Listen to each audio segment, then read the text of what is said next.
Welcome to Good Earners, reviewing The Sopranos. And here on Good Earners, we like to talk about family, finessing, finances, and feelings in the world of Tony Soprano, bringing you a new perspective, a fly perspective, and a black perspective. Spike Lou, what episode are we reviewing today? This is season 3, episode 5, entitled Another Toothpick. Synopsis? We're getting right into the synopsis. You should usually say something else before that, I thought. All right. In this episode, man, another toothpick, Carmella joins Tony in therapy, and it goes as expected. Tony's pulled over and flexes his muscle on a cop, but later feels sorry about it. Vito's cousin loses his temper and triggers a series of unfortunate events. Tony backs Gigi in an unpopular decision about his crew, and Artie has a crush he's willing to risk it all for. And Junior, he feels the clock ticking. This is episode 5 of season 3, titled Another Toothpick. Yes, sir. I am excited. I swear it feels like we just came back from break, man. I can't believe we had episode 5 already. Bro, we cooking already. Like, it's going so fast now. Like, it's crazy. I got so much other things to do for us as far as Soprano content once we get through, but we'll get to that. But our first scene, as spoken in the synopsis, Tony is in therapy, and we get this close pan, and Tony looks very frustrated. And then we look at Melfi, and we come back to Tony, and then it pans over. It's like, oh, Carmela's in there. So now Tony has to cash that check. He said last episode, yeah, we should do therapy. And we see how the session starts off trying to get somewhere. And Melfi says, I don't know you. Like, this whole session was crazy to me. But I think I like the consistency of the makeup on the knee, still kind of keeping us reminded of Employee of the Month. Some funny moments in here. I throw the ball in your court, Spike. What did you get from this opening therapy scene, our very first marital therapy scene? You must have been top of your fucking class. That's what I should have said at the beginning. I should have said that at the beginning. We at the top of the class. That's one of my favorites. It went as expected, as I said in the synopsis, man. Carmella not the type. She ain't a real empathetic figure, it doesn't seem like. And she feel like Tony kind of manipulating her due to their history or whatever it may be. But I do think that she made some good points in here. She did. She was able to hold the mirror to Tony and be like, man, you've been here. You still falling out. You want to blame the whole world. I loved her little monologue as far as addressing Tony's bullshit. And he really didn't have nothing to say, and neither did Dr. Melfi. She just let that shit cook. I think this was a really good scene. This is about what I expected as far as Carmella's first visit to the therapist's office with it. What say you, Rich? Yeah, man, similar. I think all 3 characters were kind of surprised that they were there. I don't, there was that awkwardness, and obviously their therapy session is similar to their marriage, just not knowing how to communicate, not knowing how to really express how they feel. We talked last week about how the tension between, or I guess the resentment, I don't know if this is the right word, but let's say resentment that Carmella kind of has for Dr. Melfi, which even led to her being invited to therapy in the first place. I think Dr. Melfi originally invited her to drive Tony off. And now Tony got in the jam where he's concerned about Dr. Melfi, and now here she is. And Carmella feels that in the scene, as soon as she started saying, like, yo, I'm actually upset about your lack of helping him. You're the one being paid for this. And Tony immediately defends her. She has been helping me. What are you talking about? Them just going back and forth about it. I thought it was just kind of representative of what they go through at home. Carmella feeling attacked because of the root causes. And Dr. Melfi was right. I don't know you. I'm really just trying to figure out what's going on and how we can proceed with this. And they're just very angry. And, that's what a therapist does. She just shuts up. I'm not even going to start this conversation. Carmella started by asking about the accident. And then that kind of opened up the door. But that's kind of like rule number 1. If anybody's ever seen like Good Will Hunting, like their first interaction, Robert Williams' character and Will Hunting, their first interaction was silenced for the whole hour because he didn't want to participate. And as a therapist, you're not going to push that out. And the conversation that does happen is just more the same. So we get to see that this weird dynamic expands. I don't even know. You might start thinking for the first time, like there is no saving this between Carmella and Tony. Like, what is it going to take for them to actually get on the same page? That's really good. Yes, you're right. I mean, this is like a fish out of water, and then it's like Carmela's not. I think she pushed Tony to go because he's better with therapy than without it. But I don't think she cares enough for it to be a longevity thing. She's looking like, okay, cure these pass outs and cure that anger so we can move on. You've been in therapy for 3 years. You know what I'm saying? Like, she's not here for, I don't think she's here for like this long-term thing, because she's just not here for it. And that could be like, I don't know, maybe that's leaning into like maybe the Italian mob way, just maybe the Italian way, just like black people. Like, I could see a black woman doing the same thing, just like maybe you're guilty of something. Maybe because you cheating. Maybe because you hitting everything that's out here. Like, she made some good points. It was a very funny scene, very interesting scene, and I'm glad that, spoiler alert, but I'm glad that this didn't continue to be a thing, because it doesn't. Well, go ahead. I was just say I don't really think it was Italian or black. I think it was more so everyone meets Tony's therapy sessions with skepticism, like everyone that he deals with, because they're not in therapy. And I think as being someone that went to therapy, you always kind of get that skepticism from people who don't participate in it. I don't think it's a white thing or an Italian thing. I think it's I go to therapy versus you don't thing. And even though Tony is using it to be more manipulative, Carmella doesn't understand it because she thinks that there's an end, or like you're here to fix this. Like, like it's like I can prescribe something that's going to automatically fix this. And that's not what therapy is. So I think, to your point, it did a good job of showing that she didn't really understand what was going on there. It's not that I'm just here to fix the anxiety attacks or whatever it may be. Is that I want to figure out how to express myself better or do. That's what you're supposed to be in therapy for, a long-term goal. But I just think it was more so not Italian or anything of that nature from a race or female male bias. It was just more so, you're in therapy and I'm not, and I don't understand this, and I'm expecting it to have instantaneous results. To piggyback off that, Spike, I was just about to say, it reminds me of like a parent-teacher conference. Okay. Like the schools, Carmela's the mom, and Tony's, for lack of better terms, the child. Like, the school's calling me, telling me you do this. When I come up and talk to you, you talking about this. We're going to get both of y'all motherfuckers in the room and figure out what's going on. Because Carmela's whole goal is like what you just said, Spike. Like, this should be ending. Like, I can't believe we even still doing this. Like, what is going on? Let's try to figure out the root of this. Like, and why am I just now being called into it? And why I got to be the one to ask? Why haven't you told him? Right. You know what I mean? So it's a whole lot of that. And Carmella I didn't even think about that. But yeah, Carmella's not a therapist. She doesn't know how this works. Like, and she even said it later on, I think in the next scene. Like, you guys are going to have a real good laugh about that. This is a moment. I have no idea what you guys do. For all I know, you guys joke and laugh and bullshit for the whole session every single week. That's why you're probably not getting any results. Right. And that's probably what she thought. I think it's that. But the only reason I bring up the racial disconnection, because I feel like if this is just your common Caucasian family in the 90s going into 2000s, they've had kids in there. So I think the support level is different. So even if they're not in therapy, but they're familiar that a loved one is in it, I feel like their reaction would be different versus people like us. But I agree with y'all nonetheless. We get them riding out in the car, and Carmen's having this emotional moment. Tony looking all the way over there like nigga driving like Bowser on Mario Kart. Boy, and that's a great analogy. That's a great analogy. And this man is like so mad. He's like, man, don't start with this. And she's crying, and she was like, we got to pay somebody to basically communicate. And it's crazy because it's like y'all always lie to each other. Y'all relationship is just full of lies. I don't even know. Only thing that is real almost between them two, how it comes off, is how y'all fell in love in high school and y'all 2 children. And it's like, that's a sad reality that they live in. It's just like the end at the end concept with their family, just like the mob family. It's just crazy to me. But Tony gets pulled over by Charles Dutton. Ain't that his name, Charles Dutton? Charles S. Dutton, legend. Shaft over here. Yeah, Shaft over here. And Tony, he pulls out the card, says like basically he's like a donor, or like he's a patron for like the police. He's basically like my get out of jail free card.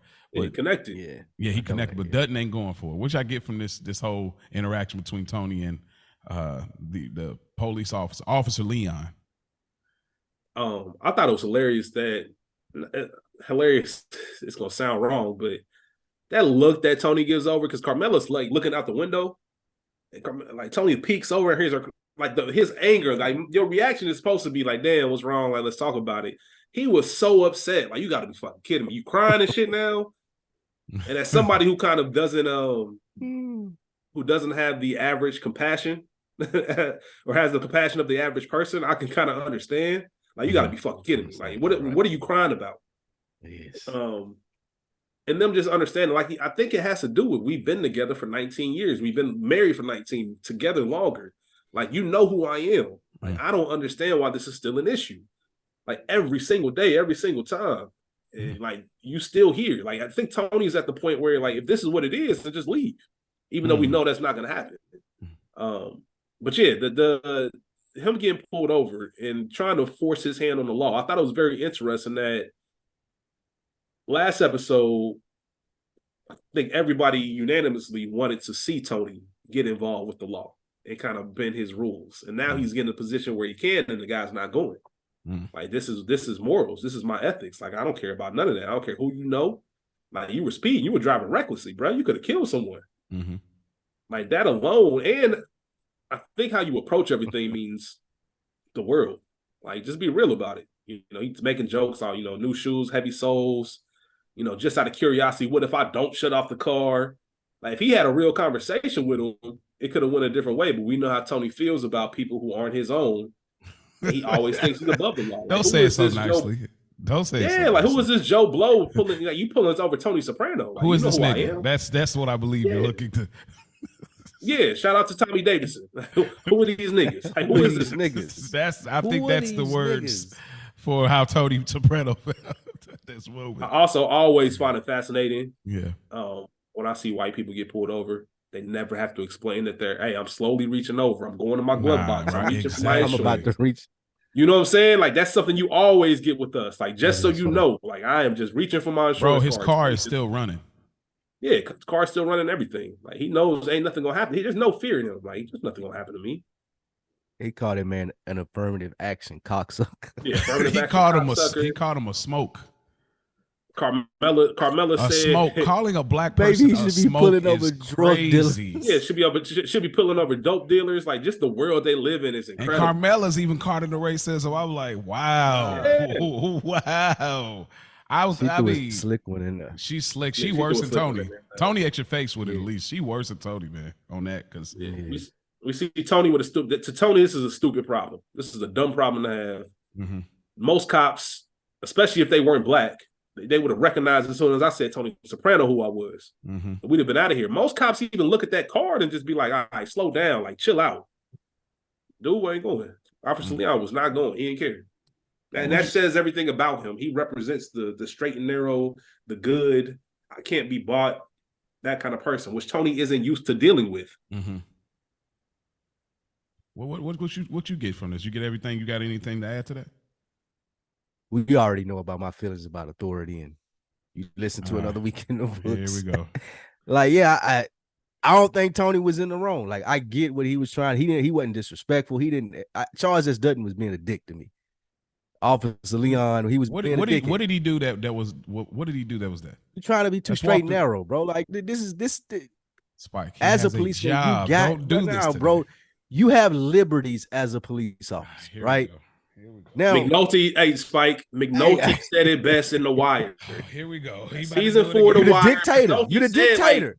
You're a dictator, bro. You decide whether someone's going to jail. You letting them go. It's all on you. Yes. So I say that to say, and it's probably one of the few times that Rich and I disagree, and I know you're not going to like this, Mo. He got what he deserved. You deserve to be working at Home Depot. You this much of an uptight asshole. You don't notice all the signs. This nigga know your boss. He showed you the car. He offered you a bride. Like, you could have got out of this a million times, and now you working at Home Depot selling fucking bird feeders, and you want to be mad at the world. Nigga, you should have lightened up when you walked up to my car. I think he got everything he deserved, bro. This man code switching like crazy right now, bro. Who are you? Like, who is this guy? Seriously. What do you mean? That is pretty. That aligns with everything you've ever heard me say. It does, but it's so weird to me because you're. So it ain't code switching. Code switching is switching up. No, not you switching code as far. I'm talking about like for the coaches, for the people, for us. That's at this point. But nah, I'm messing Charles with just doesn't ain't for the people. Rock might have been, but Charles just doesn't. the bro trash right here, man. He's a dickhead. This the same dude. This right here. This the same dude that'll pull you over at 12:01 when you under 18. Oh, you got to go to jail for curfew. He ain't just being a dick with Tony Soprano. This is the same dick black cop that you run into. He the same nigga on Menace to Society. Oh, excuse me, Boys in the Hood. He the same nigga on Boys in the Hood that put Trey over the trunk or the hood of the car. That's him. He's not. I have no sympathy that for this dude. Had no. He simply said license and registration and your insurance card, please. He's doing his job. That's the weird thing. He didn't acknowledge that. Like you just being a dick, bro. He literally you're being a dick in life. He literally bribed him. I'm a police. He's a police officer. He didn't do nothing that was like, hey, put your hands where I can. Hey, he didn't do all that. Well, we've seen it. He's literally saying, hey, bro. And I'm not whatever like the silence whisperer for police officers because you know where I stand with it as well. But it's like he's literally doing his job. Like Tony tried to say, hey, you know what? He said, you know why you were speeding? I'd rather how about you take it over, tell your wife about what I did over a dinner. Like, whoa, excuse me. Let me ask you this. That's crazy, dude. Tony didn't say any of those comments, and he just gave him the license and registration. Do you think Officer Leon was still going to write him a ticket? Yeah, he was going to write him a ticket. Yeah, I do. And I think that's the point. Niggas. Yes. So what? That happens all the time. Like you broke the law. Like, you broke the law. Tony Soprano doesn't get tickets. Yeah, see, like, now what this is about though. Y'all he deserved again. No, I'm looking at this. Go ahead. I'm not saying that he was wrong. To wrap it up on my point, I'm not saying that he was wrong for what he did, but I am saying because he acted that way, he deserved everything he got. He didn't. You deserve not to have overtime. You deserved it. Yeah, he did. You were being a dick. What specifically did he do that stood out? That he was trying to joke. His job. Okay, first off, when he walks up to him, he tried to make a little joke, hee hee ha ha.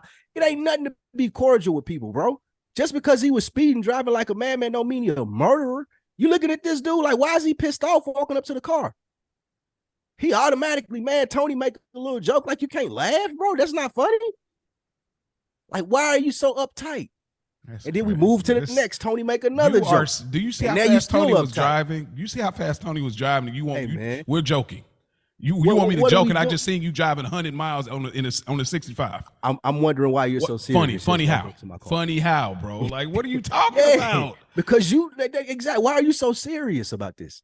That's what I would be wondering. Like, goddamn, bro, it's a ticket. That is write the ticket, bro. He's doing his job. You are not a fan of people doing their job. He's doing too much. He's doing too much. Doing his job is doing too much. Do too much. He wasn't just doing his job though. You got leeway in your position, and if you're good at what you do, you got leeway in your position where you can take it there. I don't know what world you live in. He decided to take it there. I will say this. I will interject to say this, and this is interesting. And like I said, it doesn't surprise me that Tony was on this because that's Tony's character. Oh, of course. Yeah. If I ran into somebody and they were just a dickhead, and then I find out they happen to know Spike or Mo, the first thing I'm doing is I'm hitting up y'all like, hey, what's up with such and such? Like, is he cool? I'm hitting y'all up to see if does this dude get a pass or not? Like, oh, he might just be having a bad day. No, I vouch for him. Because if one of y'all vouch for him, regardless of my interaction with them, I know, okay then. Because I know y'all well enough to know that, all right, then, this must be just a one-off. It's very rare, especially when you talk about law enforcement.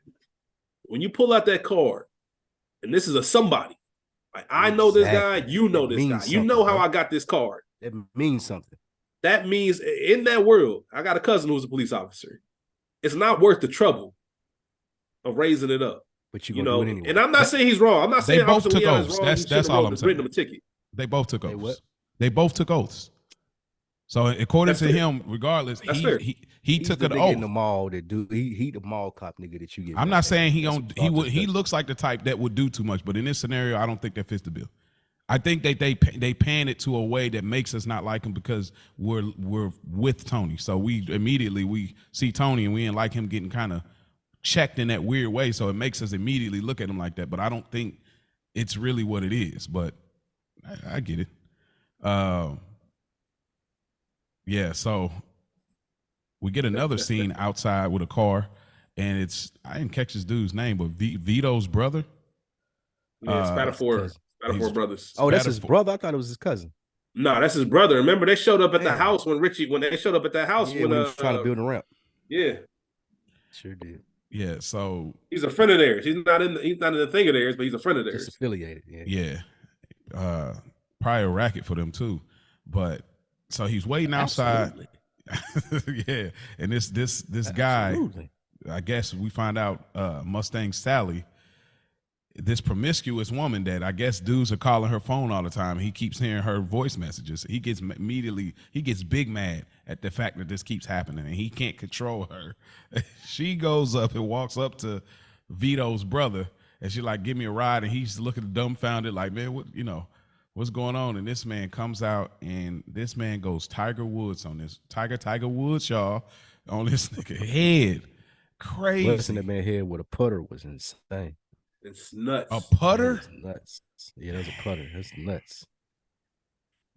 Shouts out to Spike, the golfer over here. I didn't know that. That was definitely a putter. Yeah. Dang, a putter, bro. Man with a putter, you bro. are big. Yeah, he split that nigga shit.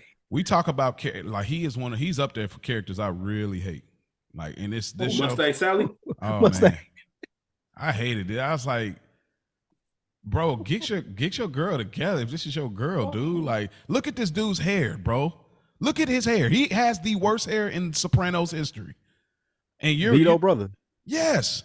Yeah, what the heck is this dude? That was crazy. Dog, this hair too. I could not stop looking at. That was like some early on implant shit. That was like that was definitely the dotted lines and everything was on that joint. Nigga shit was nuts, bro. Like, was that a wig? I wonder, was that like a costume or was that buddy hair for real? I'm surprised you noticed that because I said every time that I've watched this dude, I said, what's wrong with his hair, bro? Bro, damn, that's a fresh George Jefferson, bro. That. Like he ain't. Nah, that ain't George. Those ain't Rolex diamonds. Like that's not George. That ain't Uncle Phil. I don't know what that is. That ain't Danny DeVito. Yeah, the peach fuzz at the top. The peach fuzz at the top. That's what I'm saying. Like just go all the way, bro. That's crazy. But Jesus. Man, this man waxed this dude. But Mustang Sally kicked his ass. Yeah. Oh, and then like the fact that like the other brother or bro or partner pulls up and like you didn't do nothing. I was so mad. I'm like, you was a sucker, dude. You just gonna let it happen? Well, I think they was trying to show the difference between niggas that was in that life and just regular working every day. Like a regular working every day dude, probably it's probably 50-50 chance, but most likely gonna do what dude did. Drop the food, stand there in shock, and then, help him afterwards. Most people ain't gonna go for that fight. He just splits your boy head. Think if you ain't about that life, he just split your boy head with the putter. Like if you ain't about that, you like, oh wait, I'm sorry. I mean, we got to figure out. So I can't let him die on me though. Like you know what I mean? Yeah, it's like, that's what I'm saying. So you gonna try to help your folks. I got to figure out an angle. Yeah, maybe that. Maybe yeah. But I mean, but ain't that the girl though? Rich, maybe you know, but maybe one of y'all know. But isn't this the same girl that flirts with Chris later in a later scene in front of Adriana? She does look familiar. Yeah, man. I think that's her. Okay. They were at the table and she said the shit about the blow and stuff. Yeah, she was getting dirty with it. Damn, that is her, huh? Uh-huh. I was like, man. Oh, that's shit. That's I had something like that. Well, let me back up. Not something that's like that. Nobody got attacked, but I will never forget. There was a moment, maybe about 5 years ago, when I was downtown once late night, and there was a domestic dispute. 2 white people, and the girl came over to me like, "Can you?" I'm like, "Hey, man, ride out." And the dude tried to pull up on the similar shit. Whoa! How'd you handle it? Told dude, "Hey, this is not gonna end well, my nigga. Y'all gotta go. This is not gonna end well. It's not gonna end well." And I'm walking away. I ain't gonna help her, but I ain't gonna take no shit from you either. So like, you do with that what you want to. As somebody who's just trying to go home, like just go into my car to go home. It's you taking her back, and it was cool. Like she was on some like, "Can you?" I'm like, "Nah, I can't." Matter of fact, I can't. Like y'all gotta handle that. Yeah, please. And then he came up. I'll call the police for you. You want me to do that? I'll call the cops for you. Oh, I'll do that. But they was intoxicated. I'm like, I'm not getting involved in this. Yeah, because I know how this looks. I say that to say this type of stuff happens. Like people will risk it all over their girl. Yeah, and we find out that he really like Mustang Sally. And she fouled because she knows what type of dude he is. She knew what was going to happen. She knew what was going to happen. Yeah, absolutely. She knew what was There going was on. no doubt in her mind when she went up to hit Vito brother what was about to happen. Yeah. That's crazy, bro. Like, all right. Yeah, worst hair in the Sopranos franchise. Tony visits Vito's brother, and they're all in there, and they're trying to figure out what's going on, and they all, doing what they do, doing the kiss, the hug, the whole mafia thing with one another. We got Ralph there, Vito there, Gigi, Eugene. He brings some Paulie. We bring some Whitmans. Man, where's my man? Oh, he must be at the bottom being. I might say, man, where's Sil at? But we get this whole scene of them kind of talking about how they want to play. Oh, don't forget Jackie Jr. How could we forget the heir to the throne? And a lot of this stuff is playing out. You on mute, bro. What was you saying? I was just saying, what was Jackie Jr. doing that again? Was dude some kin to him? Yeah, that's his cousin. So Vito and him are Vito's a cousin to the Apriles. Oh, okay, yeah, that makes sense. So that's Jackie Aprile's or Jackie Jr.'s cousin. So are the Spatafores related to the Leotardos? That's why I was kind of thinking, like, wait a minute. I don't know. One day we'll have to go through the family tree. Okay. Yeah, because you see what I'm saying? Because he was like, I think through marriage. Hey, that's through marriage. Through marriage. Okay. Yeah, he married Phil. He married Phil. I might say, hold up, dang, and all right, yeah. But this scene, Ralph. It's nuts. Ralph. This is Ralph. Ralph he might be the good earner already, like just off this scene. But Jackie Jr.'s there. He's trying to visit his cousin, and Tony's like, hey, how about you go get us some coffee? And he's sitting there like, basically like, bro, I go whack the dude for you or whatever. Too. And Paulie pulls up, and he pulls his chair with the extra strength, bro. And he says, maybe you need to go down to the ear, nose, and throat because you can't hear. Like, oh my gosh, this scene was so good, man. What are some of your favorite moments and even the dopest parts of this scene? Because I really love this scene. This is one of those pull up on YouTube scenes, for sure. Yeah, for me, this is the Ralph is gonna be a fucking problem scene. Okay.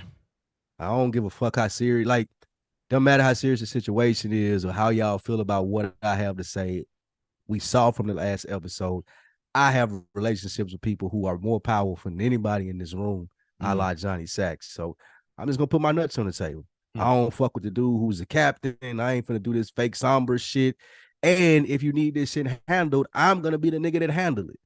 Like he just put it all on the table. He was peacocking all around the room. And the great part about Ralph's character is like no one could do shit about it. Because we talked about this last episode. He makes so much money. And I got powerful friends, more powerful than y'all, the bosses. So it was a good fucking Ralph scene, man. Gigi looked like a complete shit. Oh man. Yeah, Gigi, even when he was trying to check Ralph, it didn't even feel authentic. Yeah, like Ralph was like, bro, fuck you. Like, you know, honestly, talking about? Gigi, I don't know what his character. This is what I was talking about when he was sitting in front of the twin. What's his name? Patsy. Gigi has this kind of his facial expressions, and shouts out to the actor. But it seems like he has this weird hesitation with things. You know what I'm saying? And so even here, it's like this weird, like you trying to go at Ralph, but you kind of still has this hesitation. Even later on the dinner scene, it still feels this weird hesitation that he has. I don't know what this is. Like it's like he knows it. That's what I'm saying. Maybe he knows that he ain't really supposed to be there. Sopranos did a brilliant job of portraying it because you're right. I feel the same way. We look at him, we like, okay, we see he's in this position of leadership. He's supposed to have authority and power, but every scene is somebody questioning him, and we don't really know him. We know the other characters better, especially Ralphie. So, like, they did a great job of implementing him in as a person who they could use to show how more powerful Ralph was, or how more powerful than Ralph's connections was. Like, yeah, this dude is the boss, but sometimes politics of the thing don't really work out that way. Is he the dude calling the shots? Agreed. I promise you, I don't. For the listeners out there, film and television is like my second language. So I don't try to make a ton of cross references, but I see stuff in Sopranos and it automatically makes me think of other things. And Ralphie, in this scene reminded me of, I don't know if a ton of people have seen New Jersey Drive, but there's a character named Richie in New Jersey Drive, and there's a moment where Donald Faison, which most people know, his character had died. I would say spoiler alert, but that shit came out in '95, so if you ain't seen it, whatever. But he died, but outside the funeral, all this character was talking about, man, he looked fucked up, man. He didn't even look like himself, and they like, yo, like show some respect, like, and it's just one of them people that doesn't respect the moment. I'm gonna be me. I'm gonna say what I want to say because I got that kind of pull. Like nobody could check me. Like, and I'm not lying. I'm not lying on him. And that's probably how Richie felt, or Ralphie felt. Like, I'm not lying. Like, he wasn't that smart. It's a tense situation. Like, fuck Gigi. Fuck this decision of him being captain. I'm going to buck against him every single time I get a chance. And you know, if you take something like this, like, it's, if Ralphie wasn't a made man, he probably would have got clipped that night. Oh, man, easy. Easy. Facts. You know what I mean? Easy. So to Spike's point, man, it just lets you know he is going to be a problem. I also always like when Tony shows up as the boss. Like, this is part of it. I have to show up. I have to make sure that everybody's okay, get some information on what's going on, and then we'll take it from there. And then, of course, eating the Whitmans at the end, just that subtle comedy by the Sopranos. Yeah, because that's just a real moment. Like, there's nothing else you ever been in a situation you can't do anything. I can't do anything, and these Whitmans are here. So we might as well partake. And it was just like this. Nobody said a word, but everybody was on the same shit. I just love that little subtlety. Yeah, they funny foreshadowing, a few foreshadowing lines from Vito here. I know how to keep my mouth shut. Unless, of course, there's a salami sandwich around. Yeah, hey, man, you gotta relax, bro. Salami. Relax, bro. Hey, yo. Hey, he on pause. Yo. He press play. He press play, bro. But no stops in Vito videos. Nah, boy. Ain't no stop button. Ain't no pause button. Straight through. Yeah, straight through. Straight through, but for the ride. Yeah, man. But yeah, just Ralph doing the whole thing, and again, like Gigi even come, and I don't know, this episode, Gigi looked different a little bit. I don't know if he got a haircut or his hair was slicked back. He looked like he moved up. Yeah, he did, because I was like, man, he looked like he got a little money. He kind of got that, like, you know, that like when Pat Riley did the slick back. Yeah, that's what I'm saying. Exactly. That's what it looked like. He definitely got that Pat Riley. Coach, what's up? Wearing Armani suits and stuff. Like, that's how he looked with this jumpsuit on. I'm like, man, Gigi kind of like he stepped up a little bit. Up. Yeah, bossing up. Got the line up in the everything, man. All right. Thanks. But yeah, that was funny, eating the Whitmans. And that's another way that the Sopranos in this world, that's how they cope. They use food as a coping mechanism. They get together for meals. That's just a thing I feel like in their culture, in this world, is food is a mechanism. And we even use it in the Black community too. A lot of times food is a coping place for us. So yeah. Popeyes is a funeral staple. Straight up, and churches. I mean, fried chicken, nigga. All that churches, KFC, all the trifecta. It's a bucket of chicken in now. Boy, you gotta eat something now, baby. You better eat something. After the wake, it's a bucket of chicken in boy. there. Yeah, repass all that. Yeah, thanks, nigga. Father Phil, at the funeral, man. He right there. He one of my least favorite characters on this show. Oh yeah, he's up there. He's up there. But Father Phil, he's giving a eulogy to this guy that was named Febby, which is very ironic because in the season 1 college episode, we see Father Phil, and the guy that Tony killed was Febby. So I don't know how intentional that was or wasn't, but I thought it was just an interesting usage of the name Febby. You know, it's a lot of different moments that are happening here. I mean, we don't care too much about like the funeral part of it, but we get to see old man Bacala. We see a lot, especially when they get out.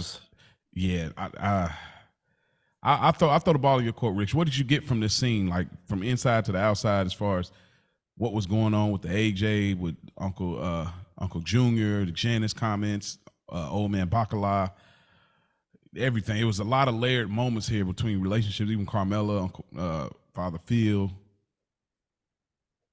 Yeah, man, it was interesting because we get for a few characters, it's a grand opening, grand closing. You know what I mean? Mm-hmm.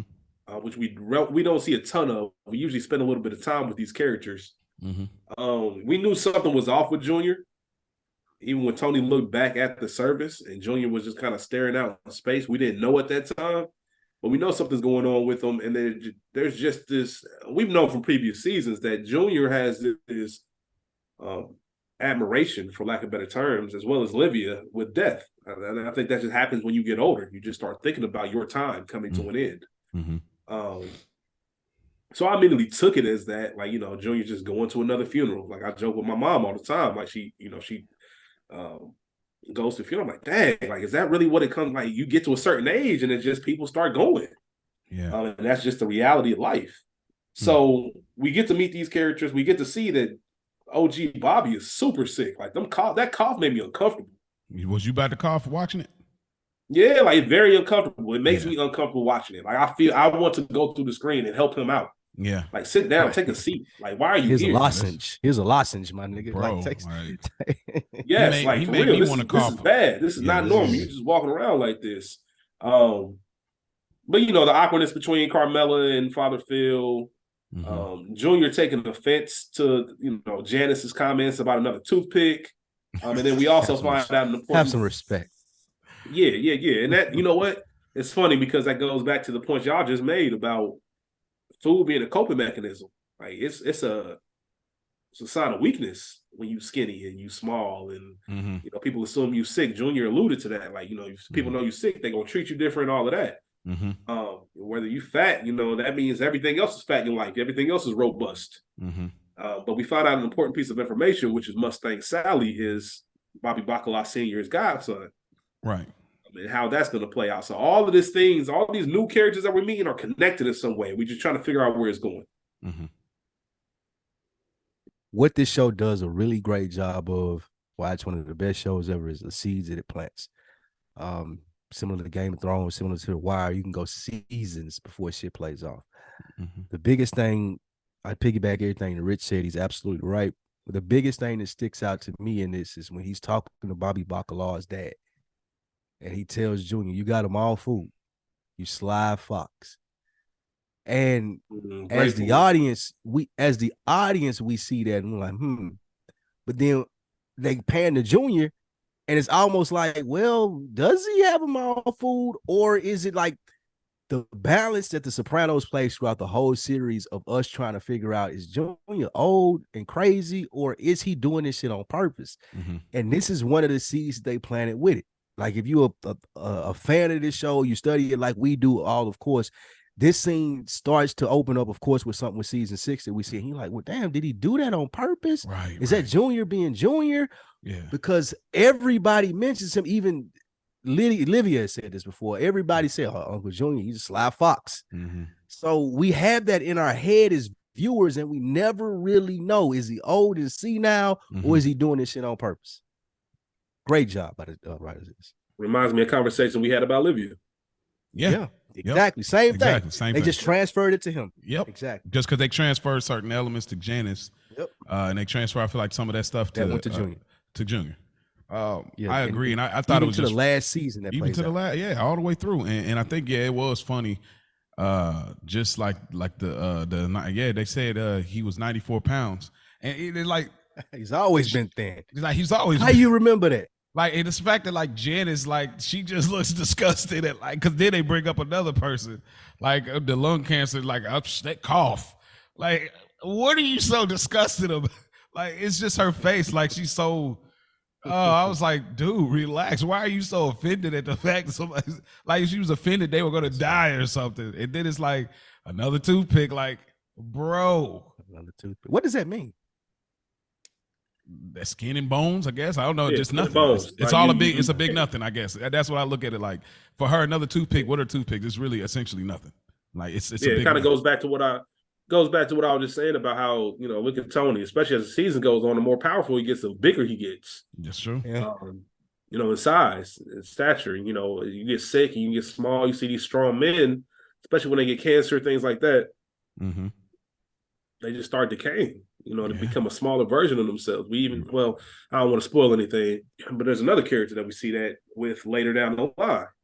They just become a frailer version of themselves. So once you reach the end, you're just a toothpick. Like, damn, this is what it comes down to. I think I forget who Junior was saying it about last season, but like, damn, is this what it comes to? Or he might have just said it this episode. I don't know. Mm-hmm. Yeah. We get a small scene with Artie and Adriana. Adriana looks really good here. I hate Artie. You say you hate who? Who? Adriana? I hate Artie, man. Oh, you hate. Oh, I can't wait. Man, bro. Artie wilding, bro. He out of pocket. I'm gonna use the words. Of Ray P here. Relatable content. Relatable content. Relatable content. I ain't saying it's for me. I'm just saying. Oh, okay. I mean, gotta be. Hey, I ain't saying no names, but relatable content. Mo has told the story before, but she looks one to the side and answering the text. Oh man, don't remind me, y'all. Don't even go listen. Don't even worry about it. Stay over here to this page. Don't even worry about that other pod. Oh shit, Maurice Bucco. Man, that's crazy. Maurice Bucco, Mari Bucco. That's funny. Marty Bucco. Marty Bucco. Marty Bucco. Let's go. Marty Bucco. I can't be Marty Bucco. When we do merch, we gotta do the chef coat with Marty Bucco. Funny, dude. Marty Bucco. Like, wow. Hell yeah. We always got some dope. We got dope jokes for y'all all day, man. But Adriana comes, man. That's why y'all here. Yeah, that's why y'all here, man. And Adriana looks wonderful. This dress is a great. You could tell it costs a little bit, like that looked like one of them dresses that Jody was selling at the hairdresser. Oh, definitely $40. Definitely off the rack. Yeah, off the rack. But Adriana, she breaks the news to him that she's quitting, and instead of telling him 2 weeks ago, she just says, "Can I quit today?" Basically, I mean, she don't really have to do it per se because she's mobbed up, so to speak, with Chris, but she does this, and Artie doesn't really like it. He was ready to open up the wine, and he was feeling good about everything. And I guess, it looks like she was doing a really good job. Her hair is all fluffed up. She looked like she's elevated with Chris. We'll see Chris later with his suit and everything. But anything I get from this interaction or whatever? Marty. My bad, Mo. Artie. Yeah, I swear I ain't doing that on purpose. You wild. You can see that Artie in too deep. Like Artie, he done got attached. He's looked at this friendship. There's nothing worse when you have a friend or you befriend someone and you want it to be one way, knowing it can never be that way. Mm-hmm. And in your head, we see that Artie over time has told himself that I have a chance with Adriana.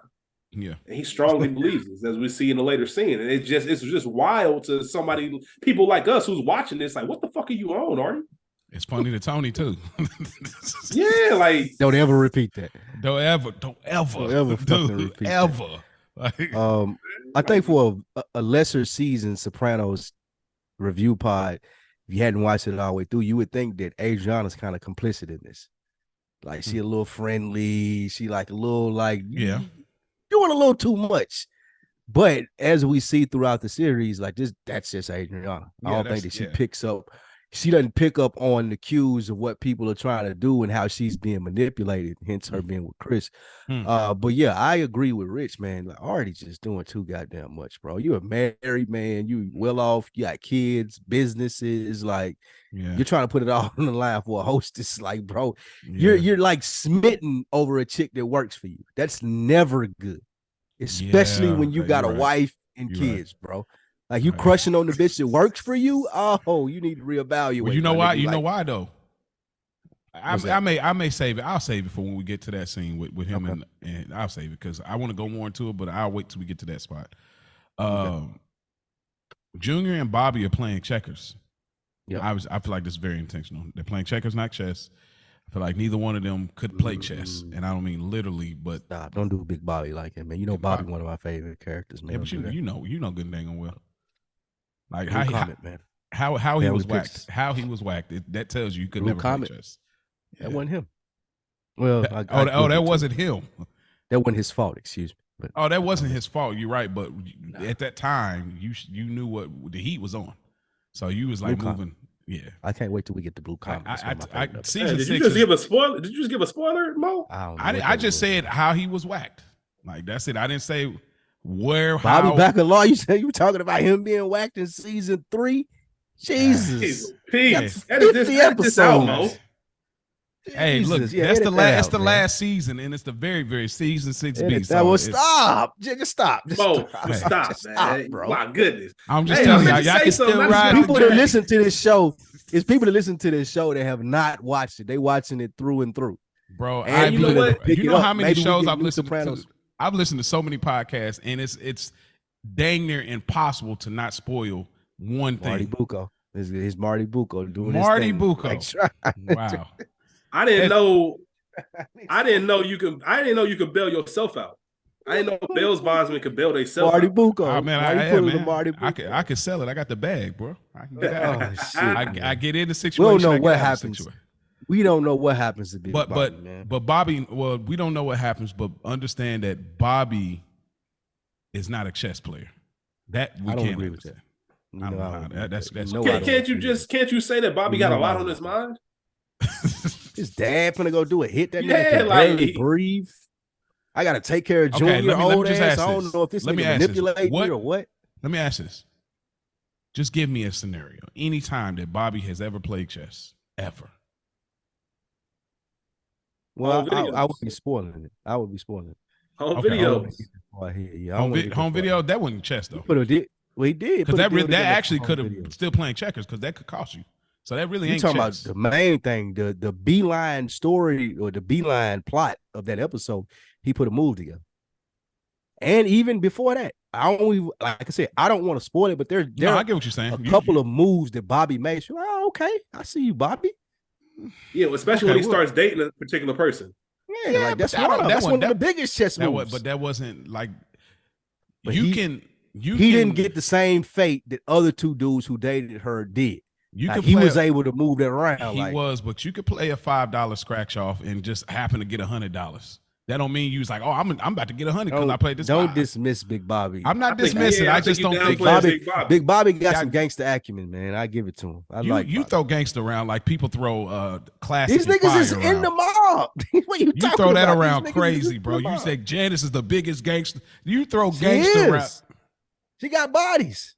That's part of it. Plural Like, she is got crazy. bodies. There ain't plural. There's no plural. that we know. Who knows Look, what that okay, crazy all right. bitch? I'm not Who messing- knows what that crazy bitch did in Seattle, bro? Like, Hey, let me ask you this: Did it really? Did it? that didn't look like the even, first time she did that. Did it I'll really tell you even that. exist? All right, man, That didn't look like the first time Janice did that. I'll tell you It that. didn't look like the first time, but it did look like Hell the no. first body to me. It looked. She probably shot a dude or It did two. not. All right, man. Okay. We go. We need something for him. Who you're that doctor on the later season, that the tornado doctor that talk about what it's not good and evil. It's two tornadoes that are running together congruently. When one of the main characters, one of the main characters in the hospital, we get the black rapper on the show, and they were sitting there watching the fight, and that doctor was talking about, no, it's not good and evil. It's yeah. But nonetheless, they're playing. They're playing checkers. That's another Bobby chess move. We'll talk about it, man. All We'll talk right, man. Yeah. All right, y'all shoot. Y'all Big get Bobby. Big Bobby got to work, man. Pause. Even if Bobby, y'all say he played chess, he's still on like the lower tier of Right now, players. yeah, I agree with you. Beats. You got it right. You're absolutely right there now. Like, now you're hitting it right. He's You an still on the- Olympian, but you won bronze. Like, damn, I'm the third best player in the whole entire In the world world, that bro. does this. But Hey, bro, you all won. due respect, he's not an Olympian. Like there's only a few Olympians in the Sopranos. Like, All he's right, not- that's fair. All right, I don't want to. All right, I won't. one of the sidetrack. one of the Continue this most Bobby one of the conversation most this I, evening. I'll say this and we can move on. One of the most gangster things is surviving. Bobby You was one of said the few it's niggas surviving? around. Yes, when Bobby was one of Surviving? the few Okay. niggas around. Yes, Okay, it was a long time before they got Big Bobby out of there. okay. I'll give you I'll that. say that. I'll just give you that. Surviving is it that counts. That definitely counts. survive. So I'll give you that. There's so many people mad right now. Yeah, Motherfucker. they some people are mad They gonna like, man, skip. and They then gonna some hit that people. little 15-second thing a million times till they get through with this. I shit. know they were like, oh, they're still talking about it. Yeah, let me hit this.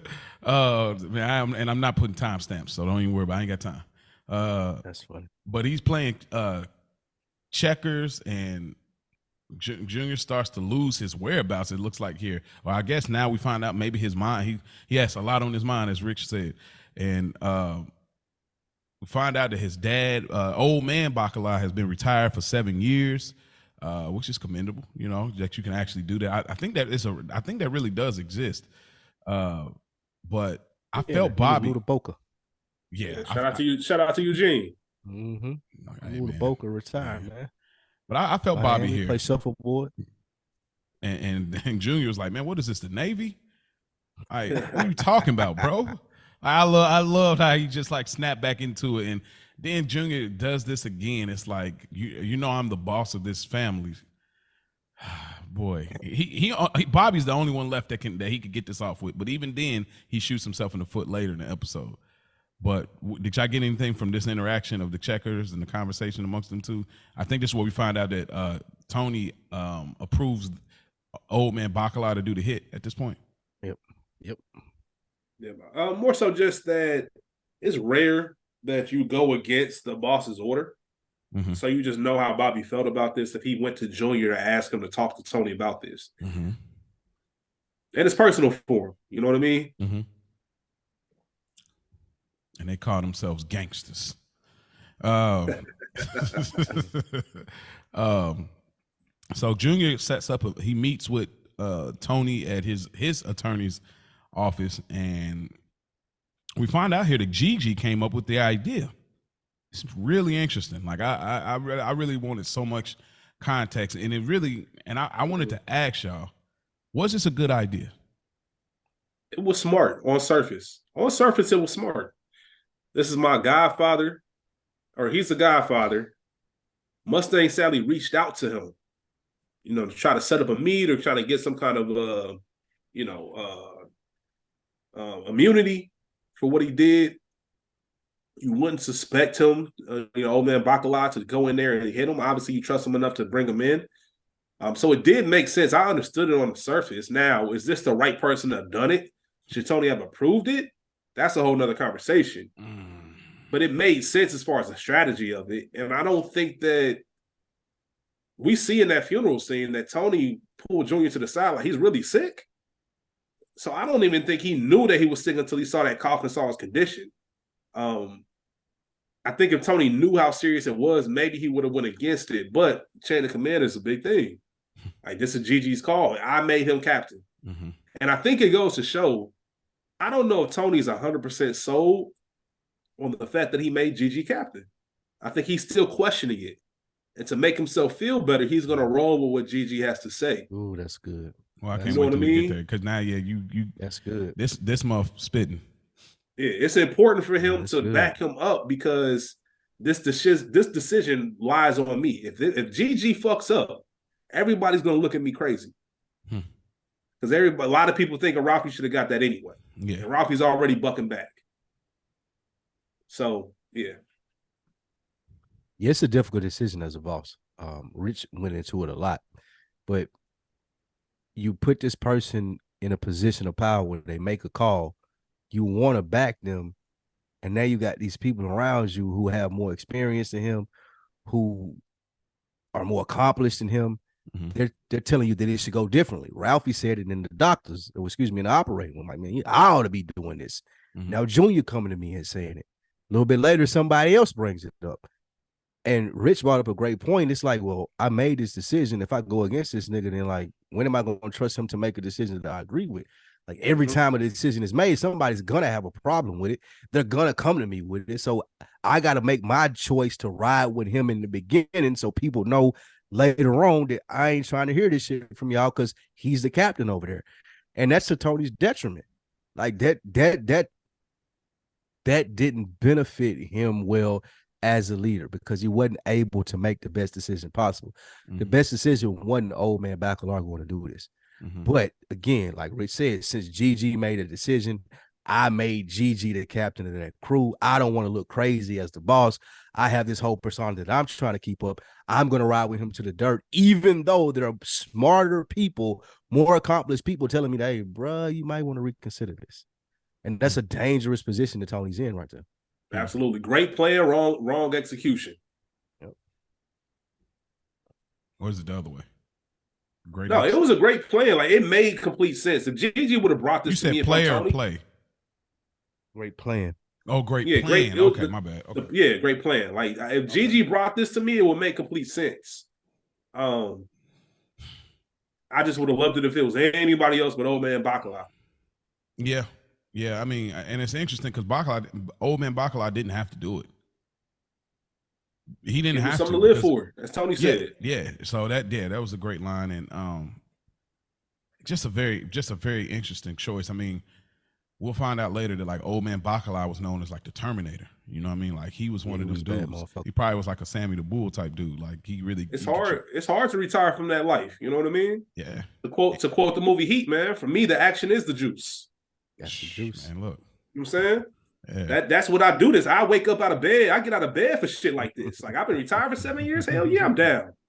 Yeah, that's true. Oh, shit. And we got to remember too that Tony put Gigi over the April crew just because he wanted one of his men to look over it. It was nothing about qualification. So that's a part of where that kind of not full trust as far as ride with my boy. I got to ride with my people. Yeah, because this is my guy. Yeah, because he seen what happened with Richie. You know what I mean? Like Richie couldn't sell it. He couldn't hold that crew down. My sister whacked him. Now I got to put somebody else over there. You know what I mean? I almost like, I wonder why he ain't. I mean, I guess Patsy wasn't really. Anyway, I don't want to get off on tangent, but Tony and Chris are at Vesuvio's. This might be my favorite scene. It's one of my favorite scenes in The Sopranos. Yeah, this is up there. Oh man, it's so layered. Artie Bucco, Johnny V that's playing him, man, they talk about all the time his physical acting, how good he is as a physical actor as well. It's just off the charts. So he comes and he like walks up to Christopher, and again, mind you, these are made guys. You can't touch them. Now again, he's a civilian, he's not under that oath, but that's just what makes this so interesting. So he knows how it goes. He knows how it goes. And so he's massaging them and he's grabbing the shoulders and getting into it. Then he grabs him some wine. He already drunk. I don't know if this is the same night or not. Is this the same night or? Same night as what? When Adriana quit? You never noticed? I don't think so. Okay. I think this is different. Okay, so maybe he was just drunk on his night, still dealing with, but he pulls up. Yeah, because remember they were the night was closed up. They were already counting out the end of the night receipts. Well, that's what made me think this was because ain't nobody else here at Vesuvio, so it almost seemed like they, kind of like the first season, I Dream of Jeannie Cusimano when they was like closing up. They that's what made me think that. But yeah, okay, that's fair. I go with y'all. Yeah, it's probably a different night. Artie is saying like this is so realistic because this man is saying the most awful things about him. All kind of like this and that and this. And then he he's like, you better treat that girl right. Then he threatens him to poison his food. And Chris meets him at where he's at. It's like, you think you're the only one who could sling a cleaver? And then he's like, I'm kidding. And then that's when he's like, try to cook with one guy. Like, listen, you missed the most disrespectful thing, bro. Why are you rubbing my head? Like I'm a little. I was going to say, before that nigga even started talking to me, you putting your hands on me and massage. That's why I said, bro, he was shoulder pad. Like, yeah. Man, bro, I will kill you if I'm Christopher. Like you calling me a cocksucker? I don't want nobody to think anything different. Like I'm talking about inside of the world of this show. Like, bro, we're gonna go outside. Like Tony gonna have to do everything in his power as your friend to be like, nah, get up. Do you see Tony's like reaction? He's looking like, okay, all right. Yeah, Tony like, man, bro, like because he started to look wildin', like he bro. joking, but you know how you got two friends, but they ain't like and one of them going cool. too far. They kind of like, bro, he don't play like that. And one of them going too far. And so Tony's like, at first he's like, Artie, you supposed to cook with the wine, and then he's looking like, okay, Artie, all right, bro. Like, because Artie kept pushing it. Like, yeah, man. Kept pushing it. He was not just pushing it like subtly. He was on some like 3 years. Aggressive shit.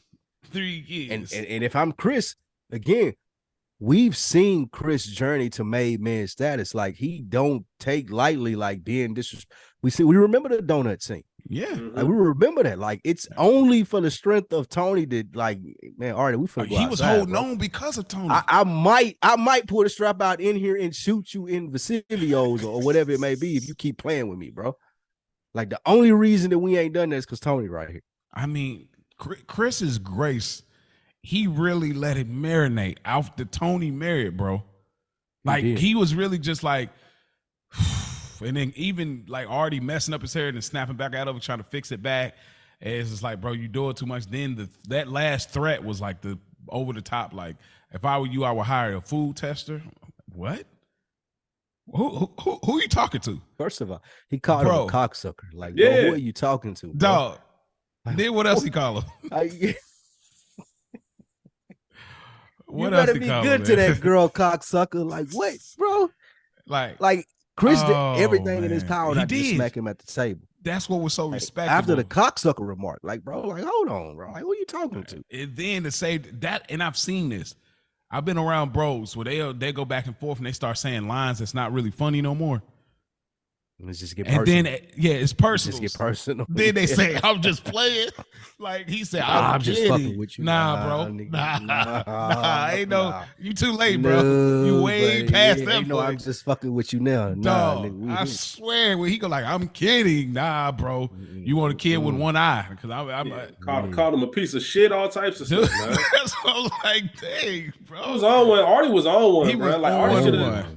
Artie should This got slapped midlife up. crisis mode. This, like at the very least, he should have got his ass whooped. At the very least, he getting his ass whooped, bro. Yeah. Like Tony should have let that shit slide. Yeah. Like Tony should have let Chris go on and whoop his ass. Yeah. Go on and whoop his ass, bro. I'll make it up with him in the morning or whatever it may need to do. But yeah, go on and whoop his ass, bro. Yeah, Chris was heated. He slapped the table and everything.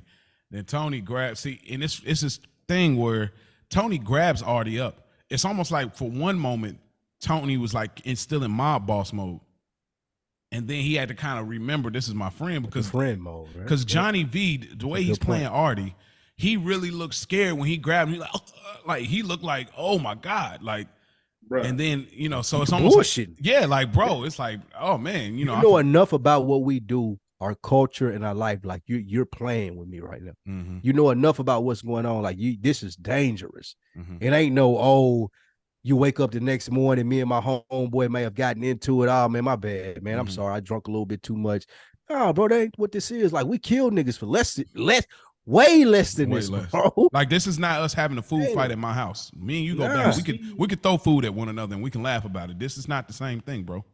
Like, you see the wheel spinning in Chris's head. Like, after he said, I'm kidding, Chris hadn't had that look like, you got me fucked. Do I rock this nigga right now? Or do I just play it cool? And then he decided to pick up that knife. Like, nah, I'm not letting none of this shit slide. All that shit processed all at once. Because it came, you got to understand, if you Chris, you know better. I just became made and you know I'm made. So you know better. So I feel like you're playing in my face. And now I'm calculating every disrespectful thing you just said in the past 90 seconds. Oh, this nigga playing. Let me grab this knife real quick and let him know what time it is. Like, you got to teach people how to treat you. Yeah. And like, Tony can't save you no more. Yeah. And I'm made now. He can't even really. Like, if Tony wasn't there, that's a whole different thing. Bro. And one last thing before we get off this. Yeah. One of the most Tony Soprano things about this is seeing Artie's level of vulnerability and being like, hey man, I got this business play that I'm gonna talk to you about. Like, I really just saved you from getting your ass whipped from Christopher. So now, man, I want to slide this by you. Maybe we can make some money on this business play that I got here. That was such typical A school Tony Soprano. Like, let me make a little something off of this, bro. Like, I just saved your ass, but I got this little business play we're gonna talk about too. Bro. Smacked Artie up. He started laughing when he said he loved her. Like, bro, don't ever say that, dog. Like, he said, what am I, a joke, a bald-headed one? And I seen somebody make a Jada Pinkett meme out of this, bro. Oh man. Gosh. I'm sorry, y'all. I ain't gonna even name the Soprano page because the people, all of us that are in this space, it's my wife, dog. Nothing's off limits, but like the way they did it, but it was like a happy birthday thing at the same time, like happy birthday, Jada. But they used like her face in there, but like he laughing at her. He's like, I loved her. I feel for Artie though. He out of pocket by far, but I feel that he's really in a midlife crisis where it's like he hates because even what he says about ain't this what he says about his wife. Right here. Yeah. So it's like, this scene I could talk about it for hours, dude. Like, definitely the top 20 scenes of Sopranos. I don't feel for Artie, but I feel you. Yeah. No, I mean, no, he's all the way out of pocket. I'm just, I feel where he is in his life at this moment. What I'm saying, Like that's it. I don't feel for his decision making on trying to pursue her. I don't know, Mo, man. I'm kind of concerned. You're too young to be feeling like Artie feeling right here. I don't. I feel for him. I don't feel like him. Oh, okay. I'm gonna say, that's the. We need to talk offline. That's another week in the book conversation. Right? Yeah, we need to talk offline if you feel like Artie. You got some explaining to do. That man going through it, bro. He going through it, boy. But yeah, Tony calls the assemblyman, and the assemblyman's trying to talk about business and everything, and Tony pretty much is just trying to get the ticket fixed, basically. I can keep it moving. I mean, there wasn't much more there unless there was something else y'all wanted to add to that. Nah. Okay. Junior and Bobby, Junior lies and says it was his idea to decide that old man Bacala still has to go through with the hit. Junior's still trying to save face, hold on to whoever will believe he's the boss of the family. So right now, he still got Bobby.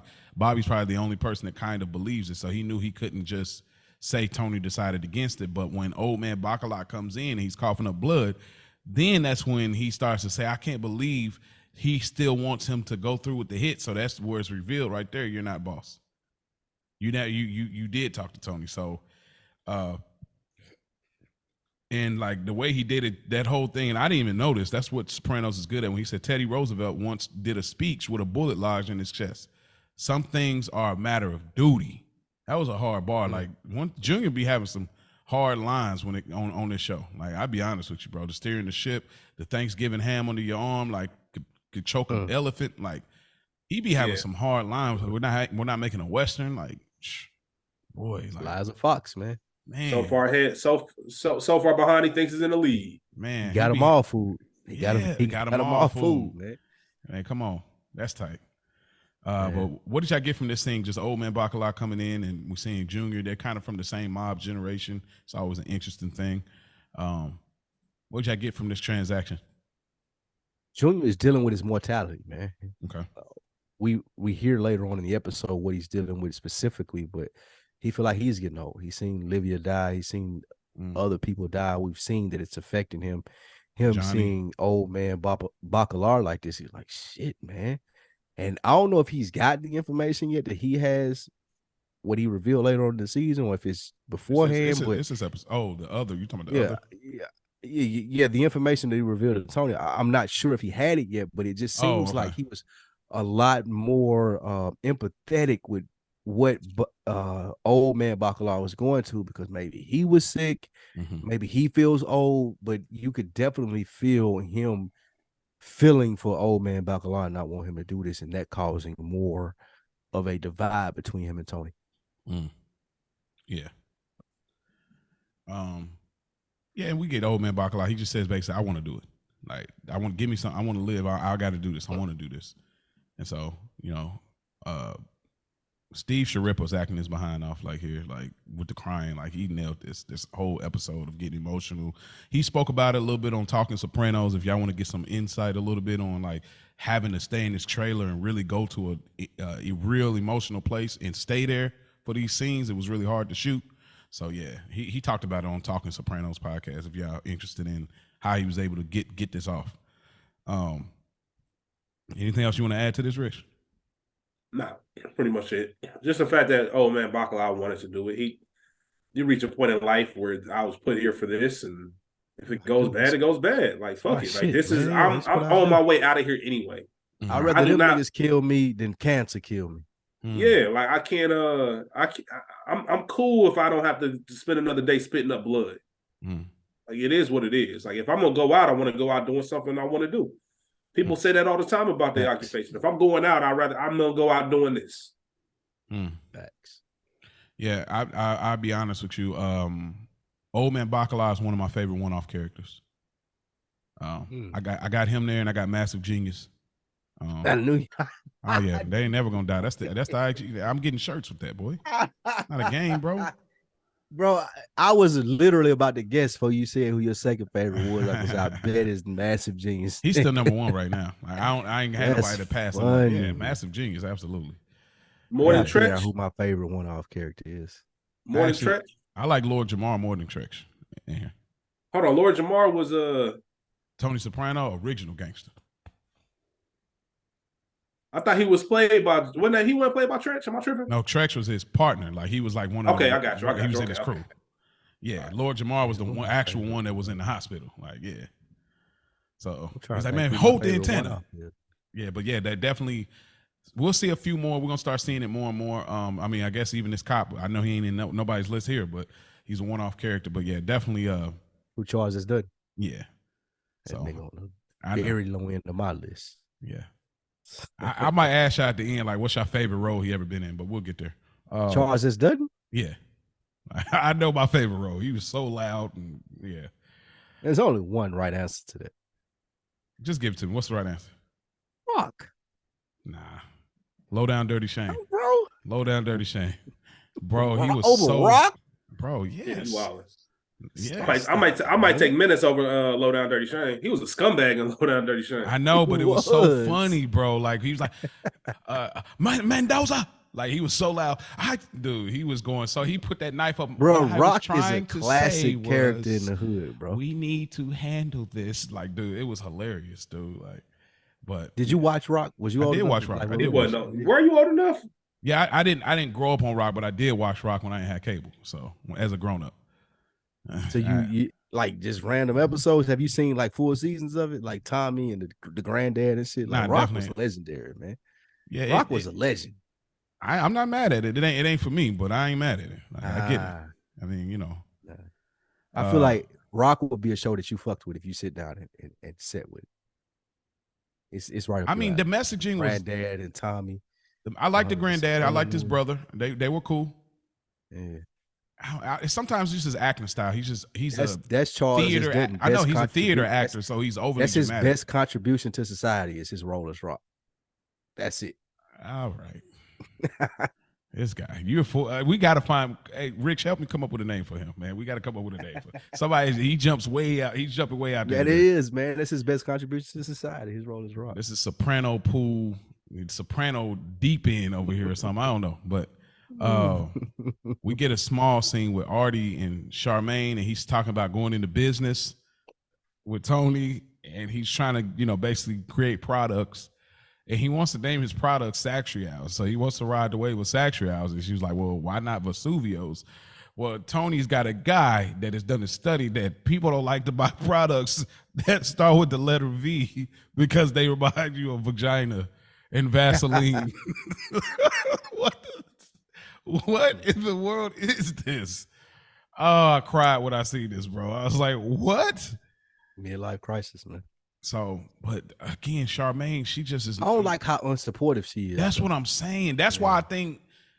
That's why I think you. Go ahead, man. No. I'm sorry. So, do you think that she's unsupportive, or do you think she's just like she sees the play? Like, this is a mob front. Like, I'm not cool with it. She's been consistent about that since season one. She is. That's a good point. But I've never heard her say, damn, Artie, this is a good idea. You're a great cook. Here's some things that we could probably do. I don't agree with the mob shit. It's just, she's always, and if I were Artie, I would look at it this way. She's always shooting his shit down. She don't never have a better way of addressing it. And I think that's what women bring to the table. Women ain't just there to make sure that you make the right decisions and kind of help you with judge. Like, okay, well, what if we did this, babe? Versus you doing this shit with Tony. Like she always trying to play him like he's stupid. And I just don't understand that. This man he's a successful businessman. Yeah, legit. Yeah. And because even when Carmella season 1, when she found out, when Tony told her, like, look, I've been going to therapy, and she's like, oh my gosh. It's not a cure for the soul, but it's a start. It's a start, though. And that was respectable from Carmella season 1. We don't get anything like that with Charmaine. Like, I mean, there's probably like something later down the road where we get, but that's after everything transpires. I won't spoil anything else to the best of my ability, but like, please. But man, it's like, you're right. There's no rebuttal. Like, I like the idea. Maybe we should try to go for a bank loan or something that fits this. Never that, though. It's like, you don't want these tickets to go out of town when he's trying to, even though we know he was just trying to blow up the restaurant, but like, she's just so unsupportive, bro. That's Charmaine. Get your ass over here. Oh, yeah. Yeah. I was wondering. Right. Let me control everything. Yeah, well, that's what Carmella. That's what Carmella did to her. See. Yeah, that's what I'm saying. That's all. Yeah, every time I think of Charmaine, I think of that, man. Like that's she. Get over here. Yeah, that's pretty much it. Just he's trying to make a play or whatever. So here's what that's what happens. Hey, listen, that's what happens when you outkick your coverage. Yep. Okay. That's a good point. That's what happens when you outkick your coverage. Really good in point. A situation like that. Now you fighting uphill every day. Yep, every single day. Every day you fighting uphill because you feel like you got to make it worth it. Yeah. Hey, this nigga Artie said. This nigga Artie told Tony if I still had my hair, he was going through it, bro. Like my man was going through it. Well, look, all we needed is him to buy a convertible? What is it? Corvette. All we need is him to buy a Corvette and pull up. And I kind of empathize. This month is actually 1 year since I shaved my head. I still be on some like, damn man, I missed that shit. Dang, for real. I wish I had my hairline. Yeah, I'm still that nigga though. What does that mean for the listeners that are not black? What did they? When we say that, what does that mean? Which part? I'm that nigga. What does that mean? Exactly how they heard it. I'm that nigga. Oh, so you're not just a nigga, you're that one. It means hairline or not, I can still pull up and I'm gonna get the present. Yeah, man, I can sell it. I'm still there. You go. It's the hair. Listen, you know what? Let's stick on topic because this can go on a rant. I can. You listen. All right, look I better get him going here. You know what I'm saying? I play it cool, but the ego large, man. We can go. I see. I can't wait to see between you and Spike. Oh man, I just can't wait to see the balloon shaped head. Just y'all both go crazy. You know, I can't wait. The in-person meeting is gonna be crazy. I know. It'd probably be way chiller. Not. But this is one of the best scenes of this episode. The crew meets. Man, we got Gigi, we got Ralphie, Johnny Sack, Paulie, and Tony, and they're chilling. They're eating. Ralphie has a thing for the gladiator. What is it? The Roman Empire. He just gladiator. He just keeps quoting it. That's the thing. I mean, I've seen some memes recently, but like that is just a thing of his. Too. You say what? We get that later too. Oh yeah. We're gonna see that's a reoccurring thing for him. Shit, yeah. Funny too. But he's just quoting that, and Paulie's like over it already, like, here we go. And then next thing you know, Johnny Sack just comes in and he may not be trying to, maybe his natural presence, but nonetheless, he comes off like, he's like, so what's this I hear about, I have an old man, Bacala. And boy, did I mean. Hey, boy. Looks good. The character, I mean, the facial expression, the non-verbal acting, like you mentioned before, Maurice, of James Gandolfini. Oh. Amazing. Oh. Amazing. Like, nigga, what do you like? The whole, like, even with the everything tucked in the thing right here, where he got the whole napkin in his shirt and shit. It's crazy that how he just plays this scene with just saying a couple of words and just looking a couple of ways. I loved it. Not to mention, Johnny, you dead ass wrong for bringing this up in front of the whole crew. Yeah. That's something, if you do have the gall to bring this up to me, after you told me that you're not here to stick your beak in, that's something you say one-on-one. You don't say it at dinner. And what kind of transition is that? We go from gladiator to what's this I hear about old man Bacala out of retirement? Like, what the fuck is you? First of all, how'd you hear that? Mm-hmm. Where's the leak in my crew? And second of all, like, that's none of your business. Like, John was out of pocket. He said Junior told him, but it's very funny that Paulie says it wasn't me, Tone. Like, he jumped out there. Yeah. So, like, such a little kid, like planting the seed. Right, definitely seed planting. And it's like, it's funny how you're so comfortable in front of everybody to bring up. Junior came to me. They used to work together. He ain't trying to, I'm just trying to see what's up. But you wasn't bringing it up in front of me, you and Carmine about you moving to Jersey. You see what I'm saying? It's crazy. It's just crazy how comfortable. But like they have. We'll talk the interaction and we'll talk about the other interaction. And so he said, "Oh no, Tony, I'm not. I'm not trying to get involved. This is obviously your crew. Yeah, obviously. Man, it was fire. Like when he said that, yeah, obviously, just like on the last episode when he said, man, I'm not, there's our crew and then there's the Soprano crew. And then Tony did that, like, yeah. And then you see the issue with what happens when he brings it up on the table, because as soon as he says it, then Ralphie chimes in. That is a little bit extreme. I mean, what is he gonna do? Gum him to death? Right. Yeah, man. And at some point, Tony's gonna have to look at, because Ralphie makes a comment to Gigi, like, whatever you say, Cappy, like very condescending. And I'm waiting on Tony to, like, Tony's gonna look at Gigi at some point, like, when are you gonna handle this? What you gonna do about this? This is your responsibility now. I made you the boss. Exactly. I think Gigi intimidated Ralphie, man.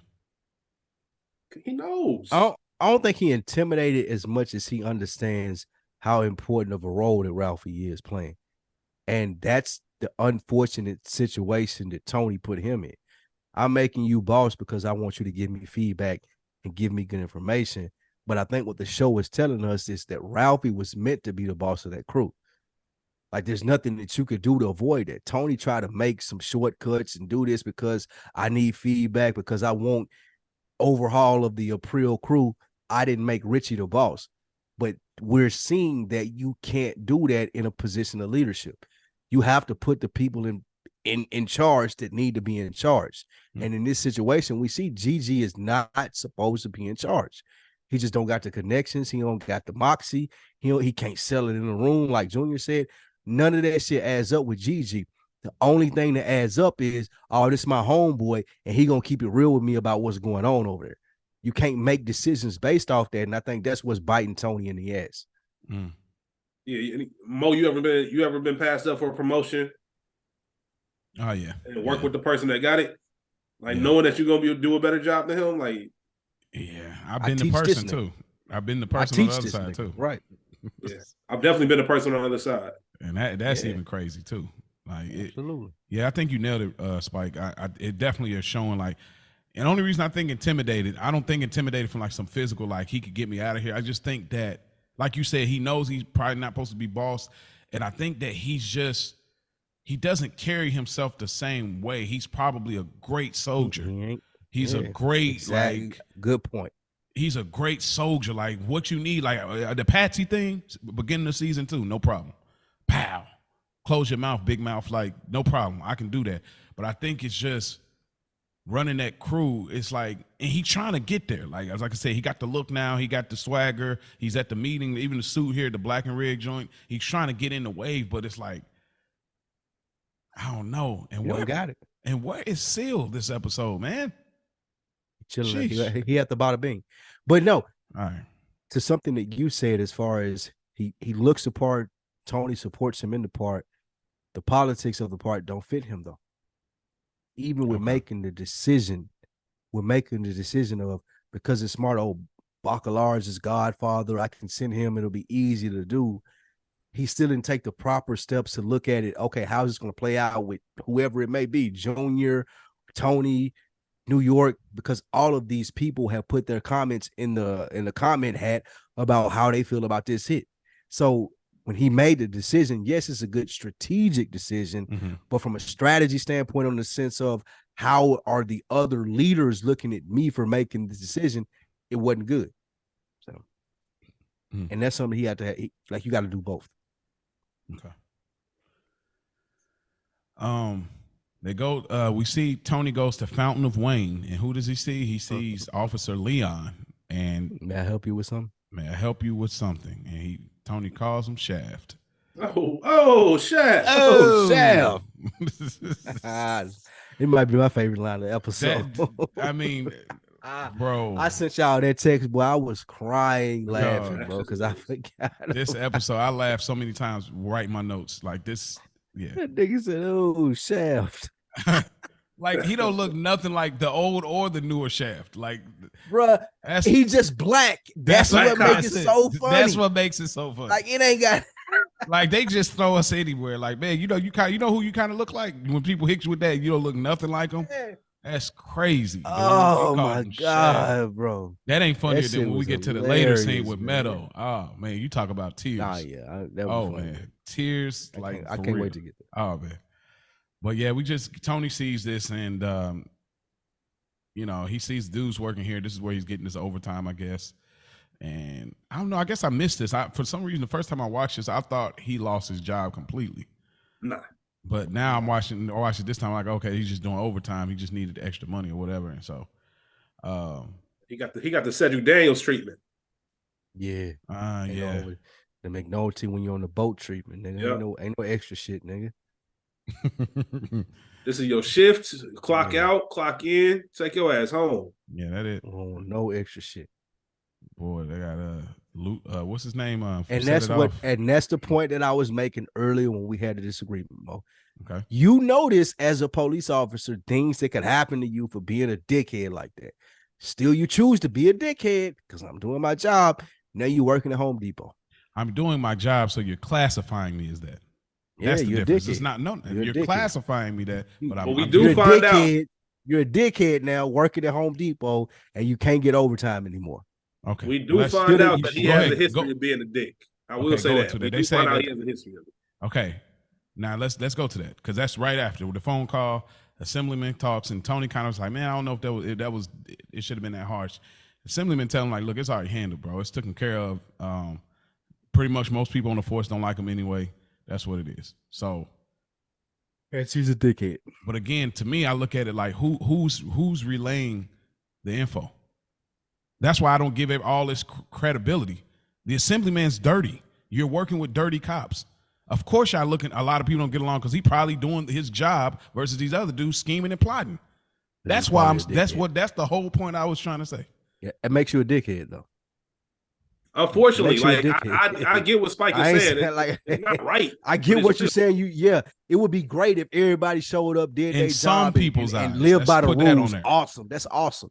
But when there are people out here doing other things to get paid, and you know that there's a culture of this, it makes you a dickhead. In their eyes. You try to go against that. In their eyes, we need to be specific. It's like they don't label me like that's my classification. Everywhere I go, I'm this. No, to these people, I'm that. He was a dickhead at Home Depot because he didn't have the piece. Dickhead. It was still the same dickhead, bro. I think he was justified for that though, because he knew it had something to do with him even being there in the first place. And it's funny, man, because backing up to the scene at Fountains of Wayne, which quick side note, quick trivia fact, that rock band Fountain of Wayne was I think the lead singer was from New Jersey, and they got their name of their group from this show. Probably most people, if you heard the song Stacy's Mom, that's fire. Stacy's Mom got it going on. That's that band. They named their band off of this store. It closed in 2008 after the recession and shit like that. But I thought that was a cool piece of trivia. But look at the name of our podcast, Good Earner. Tony just realized he stopped somebody from earning. Mm-hmm. And that felt away. Like he felt away about that. Right, wrong, good, bad, dickhead, non-dickhead. Mm-hmm. Tony had a moment where he was like, damn, like I wanted you to get a little fucked up, but I didn't want you to stop earning. And you got to respect Tony for that. Like he respects a man's hustle. Yeah. Like that was not the intention. Even though you did need a lesson. As long as you ain't in my way. Like that seemed like yeah, because you would expect Tony, especially with everything that we've been getting this season. Like I think the racism ramped up this season, starting with Noah. Mm-hmm. You would expect him to be like, fuck him, which he ends up doing due to a later event. But I was very surprised during the first run of this, just thinking like, damn, I'm surprised Tony even cared. Mm-hmm. And then I thought about it like, man, Tony is still a man of principle, and he still respects certain morals and hustles and grinds. He hustled to get where he is. Mm-hmm. Then he sees another man. All he's trying to do is feed his family and hustle. So he respects it. Mm-hmm. Yeah, that's a great. Again, like I talk about, every character. They're not all bad. They're small. There's a few, like you say, even though they could be terrible people, they're still like a good trait in there, but they're still terrible people, like Ari Gold. So, but yeah. So, also, real quick, yeah. The phone call with the assemblyman. Remember, the assemblyman told him, like, this guy's got a history of this. He's a prick. He's got depression and he suffers from mental issues. And Tony's like, wound up. Right. That's why I thought it pulled on him is the mental part. That's what I thought. It was. That was it. Yeah, that was it. But even at the scene at the fountain place, like once he told him I can't earn overtime anymore, Tony had that look on his face, like, damn. And that's what even led to the call with the assemblyman to find out all that other information. Like, damn, did you have to go that far? And it shows that, like, and I tie it back into the last scene, but it shows that, like, his stereotype belief of black people is just lazy. You lazy bums, thieves, and this guy is actually trying to work overtime. I think that's a part of it too. I think that ties into the last scene where we'll get two different ideas of black people. I feel like even though it's not like the full highlight of this show or even this episode, but I think there's something that us black people can pull from it. But we get the climax of the episode. Old man Bacala becomes the Terminator. I need the Judgment music, all that. He pulls up. They're in this tri-level house. Sidebar, I'm a big fan of this type of architecture for houses. I love tri-levels. I would love to live in one. Seriously, no cap. With the door right there by the steps. Yeah. I hate that shit. I like it. But actually, I think I like. No, that's it. Yeah, it's like that. But so we get old man Bacala. He knocks on the door or rings the doorbell. Mustang Sally and his Hispanic dude is there. They open the door for Bacala. He said, "Who is this?" The old man coughing and shit. Another racial slur. He says "spick." We know that's like a racial slur for Hispanic people. Don't be mad at us because they talk about blacks worse than anybody here. So don't even. But he asked him who is this, and he said, "Oh no, this is he's just the one banging the woman who owns this house." So dude goes to the back or whatever so they can have a conversation, and then like Mustang Sally is like, "Man, tell Tony I'll do anything, just let me know." And then he was like, "You just taken care of. I put in a word for you." Like, cool. And then he's like, "Man," he makes a joke about right after, like he ain't have no remorse for real. He goes get the water for old man Bacala. He's like, "Man, should I visit him? Do you think that'd be doing too much? Next time I should say 4." Like, man, it's funny. Wow. Spatter 4. That was a wild bar. Yeah, it really was. But old man Bacala gets the job done. He ends up, they wrestle a little bit. It's a real bloody scene, really bloody for Sopranos here. This is one of those early gory scenes that we don't get a lot of gore. But I know we talked about, well, a later character with the teeth, but we don't get a lot of Sopranos gore. But what did y'all think about this scene? And we'll go even to him traveling and leaving the place. What did y'all think about this scene? One, I thought it was just funny that they reminded me a lot of Matthew Bevilacqua. I forget his last name. Bevilacqua, drink water. Yeah. Beavis and Butthead. When Furio ran down on them and they was listening to watching TV and taking bong rips. The way they was in there watching Sally Jesse Raphael and shit like that just looked like some losers. Up in the club. Up in the club. Up in the club. Nigga sitting there with drawers on with tighty whities. Like, bro, what the fuck? Bro, ain't no way in the world I'm sitting there with no nigga. But the biggest thing is that this man made a payment in draws. Hey, right, Furio robbed that man. Watching porn, though. Give me $1,000. Give me $1,000 because I know I can take it. Just because I said so. Yeah. The big thing from this scene is the fact that, all right, maybe Gigi is earning his chops because the plan worked. Other than, like I said, other than the wrong person doing it, you see Mustang Sally was with it. Like, oh, you hear? He's all gracious. What did Tony say? You got me a pass. He's like beyond the moon. And then next thing you know, if it wasn't for old boy coming back, it would have been a clean hit. Yeah. You know what I mean? And he's still the fact that old man Bacala still pulled it off. Man, says everything about him. So I can only imagine what he was like when he was a kid. That's what, yeah. Not a kid, but younger, should I say? Yeah. If it wasn't for him taking that cigarette smoke, man, he might have made it. He might have would have sit down and took that whole puff of the cigarette because Bobby said when he get out of breath, that's when he started doing all the excessive coughing and all that shit. So I think there was a good point that they showed him taking a puff of the cigarette once he popped both of them off. But yeah, I agree with Rich. It showed that Bacala was about that life. Yeah. I loved it. This is what made him one of my favorite one-off characters. He just was about it. He sold it, and I respected it. And it just speaks to when we get to season 6, when Tony speaks highly of old man Bacala about his history in the mob. So this part kind of sells that part without giving us the flashbacks that we tend to not like. So we go over to go ahead. Really quickly before you go, it also sells the sense of what we always talk about. The theme of the show is the old era mob and Tony feeling like he caught the back end of this shit. these dudes that he went to go see, like Mustang Sally was supposed to be an up and coming dude. Like he got took out by a motherfucker who got emphysema, coughing up blood. Like the old era mob is still more efficient than the new era shit that these dudes like Mustang Sally are trying to do. I think that was a great point in showing it. Great. I also want to. That was great. Yeah, that was great pool, Spike. I also just want to highlight something very minor. It's a very New York and New Jersey type of thing where they love drinking out the tap. Like that fridge has ice and water. Like, but that is a New York thing where they will drink out the tap. I don't know what it is. It's just in their culture. They got the best water in the nation. New York thinks that they have the best water. That's why they bagels and all that shit's supposed to be so good. They think that they got the best tap water in the nation. Yeah, man. And this was just an era where you were still drinking tap water.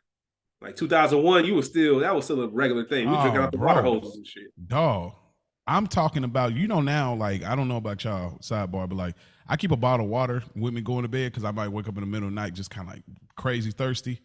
But as a kid, I'm going to the bathroom and I'm going crazy under that faucet, bro. I'm like easy. It's just crazy how much time changes. Like I've been there, so I can't even say that I've been there before. I get what you're saying. Boy, just all that, like, yeah. And I'm glad you wasn't doing that shit at 20 or something, man. I'd have been concerned. Nah, you start noticing the taste different. You're like, man, it's kind of this water don't taste the same as a kid, man. Oh man. That's funny. But yeah, we get a quick scene. Bobby and Junior, and Junior finds out. He's like, man, I can't believe this luck. And he's asking these different questions, trying to find out exactly why or how old man Bacala died. But he's like, man, it don't really matter for real. And there's this funny edit. I don't know if y'all, maybe Rich might have noticed, because I know he'd be watching stuff like, or maybe both of y'all noticed, but like he's getting mad, he's throwing stuff everywhere, slapping, and he grabs something and throws it down. But that edit, he doesn't have glasses on. And then it edits back to him with glasses.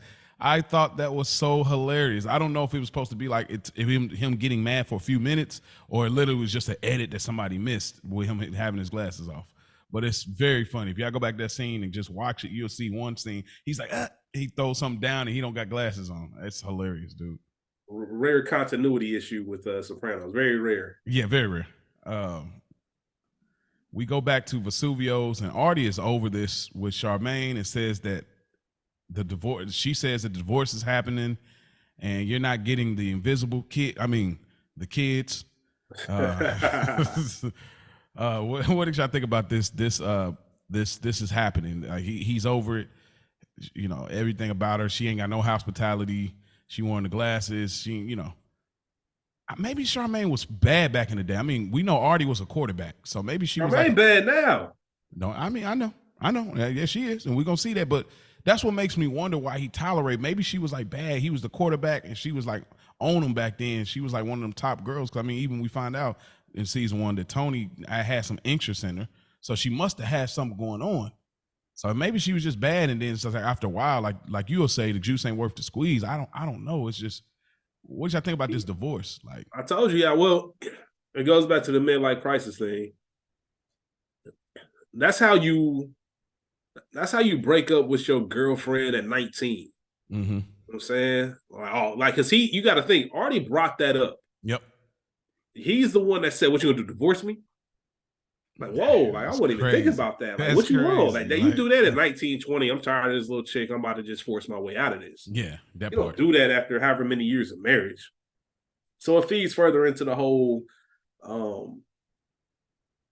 this is my midlife crisis. And once again, this is what happens when you outkick your coverage. Mm. He's got a woman who is, Charmaine could do a lot better being single than Artie can. You get what I'm saying? That's big facts. And Charmaine knows that. And she know, yeah. So that's why she doesn't let a lot of that shit slide. And she telling them, all right, if this is what you want, A, for one, you're going to lose me. And B, I'm going to make sure your life is a living hell. And I'm doing this in front of the restaurant. I ain't even got enough respect for you to take this shit to the back. At home. Like, we ain't got to wait, right? Yeah, this is still my business. You got to think that's still Charmaine's business as well, but she don't care.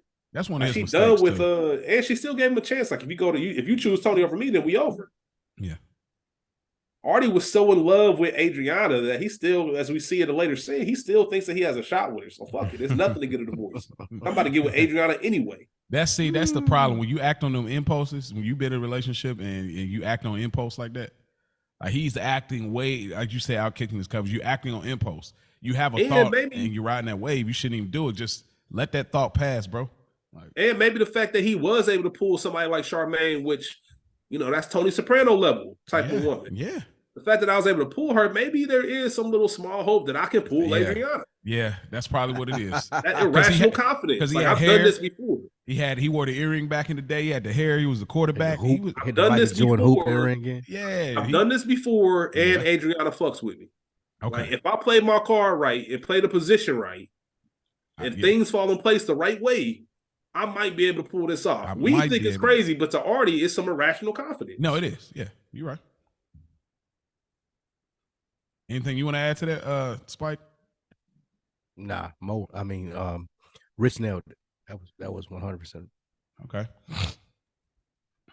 Junior and Tony. Junior reveals that he has cancer, and it makes sense that he was, you know, familiar with all the good doctor he was speaking about that we hadn't seen yet in the early scene, and the terminologies he kept using, like was it domesticity, whatever he was using, just saying these things. So obviously. He's been doing it, but there's this thing. He has this thing about things in threes, and we kind of find out Junior's a little superstitious. This is kind of a new development here. I don't, but you know, he's from the old school, so it makes sense. Junior wants Tony to be quiet about this because he doesn't want to be looked at a certain way, and I get that because he's still trying to ride that boss of the family thing, and it's over. So the last thing he wants is people think he's an old, decrepit, sick man, and he's not even boss, you know. So it's. I really did understand where he was coming from, but I knew that he had to tell somebody, and he tells Janice. What did y'all get between the hospital reveal and the Janice moment that they're having about this whole thing? That's the person he feels closest to. When it comes to stuff like this, when it ain't mob shit, when it ain't like, when I want to be myself, when I want to be like little Tony Soprano that wasn't the mob boss or all of these things, I can go to Janice because she still looks at me in that way. She the only one that looks at me like the little brother. She don't look at me like Tony Soprano. And me being able to go to her and say, hey, man, damn, Junior got cancer, and get a natural reaction from that. That's what he was looking for, and he got it from her. Yeah, that makes sense. It's because it's more of a family thing than a mob family thing. Right. Yeah. They were able to sit and reminisce, drink, whatever it may be, to just whatever make them feel better.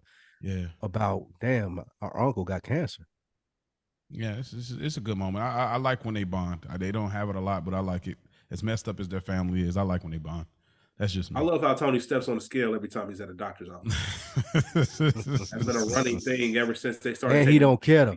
He do it like he care, but he do not care. He gonna eat whatever. It don't matter how fat he get. He's still gonna do it. But I just want to know how much I weigh. Yeah, right. Just one of those weird things, man. I mean, I also love the bonding moments between Tony and Janice, and I'm not gonna go into the threes thing because I don't necessarily have any kind of answer for it. But I think we first got introduced to that when Chris was in purgatory, as Paulie says. I remember 3 o'clock.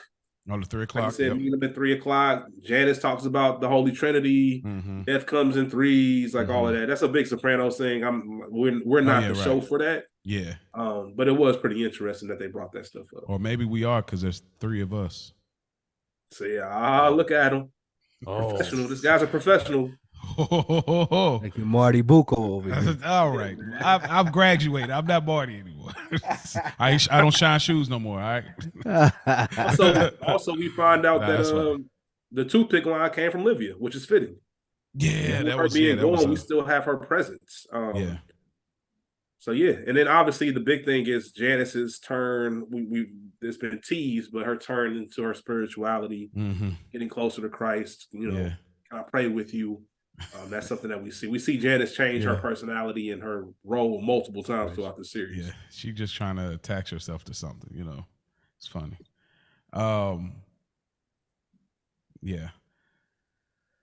Meadow, she comes over. She does what college kids do if they live close to the crib. She washing her clothes. You know what I mean? Like that's what we do.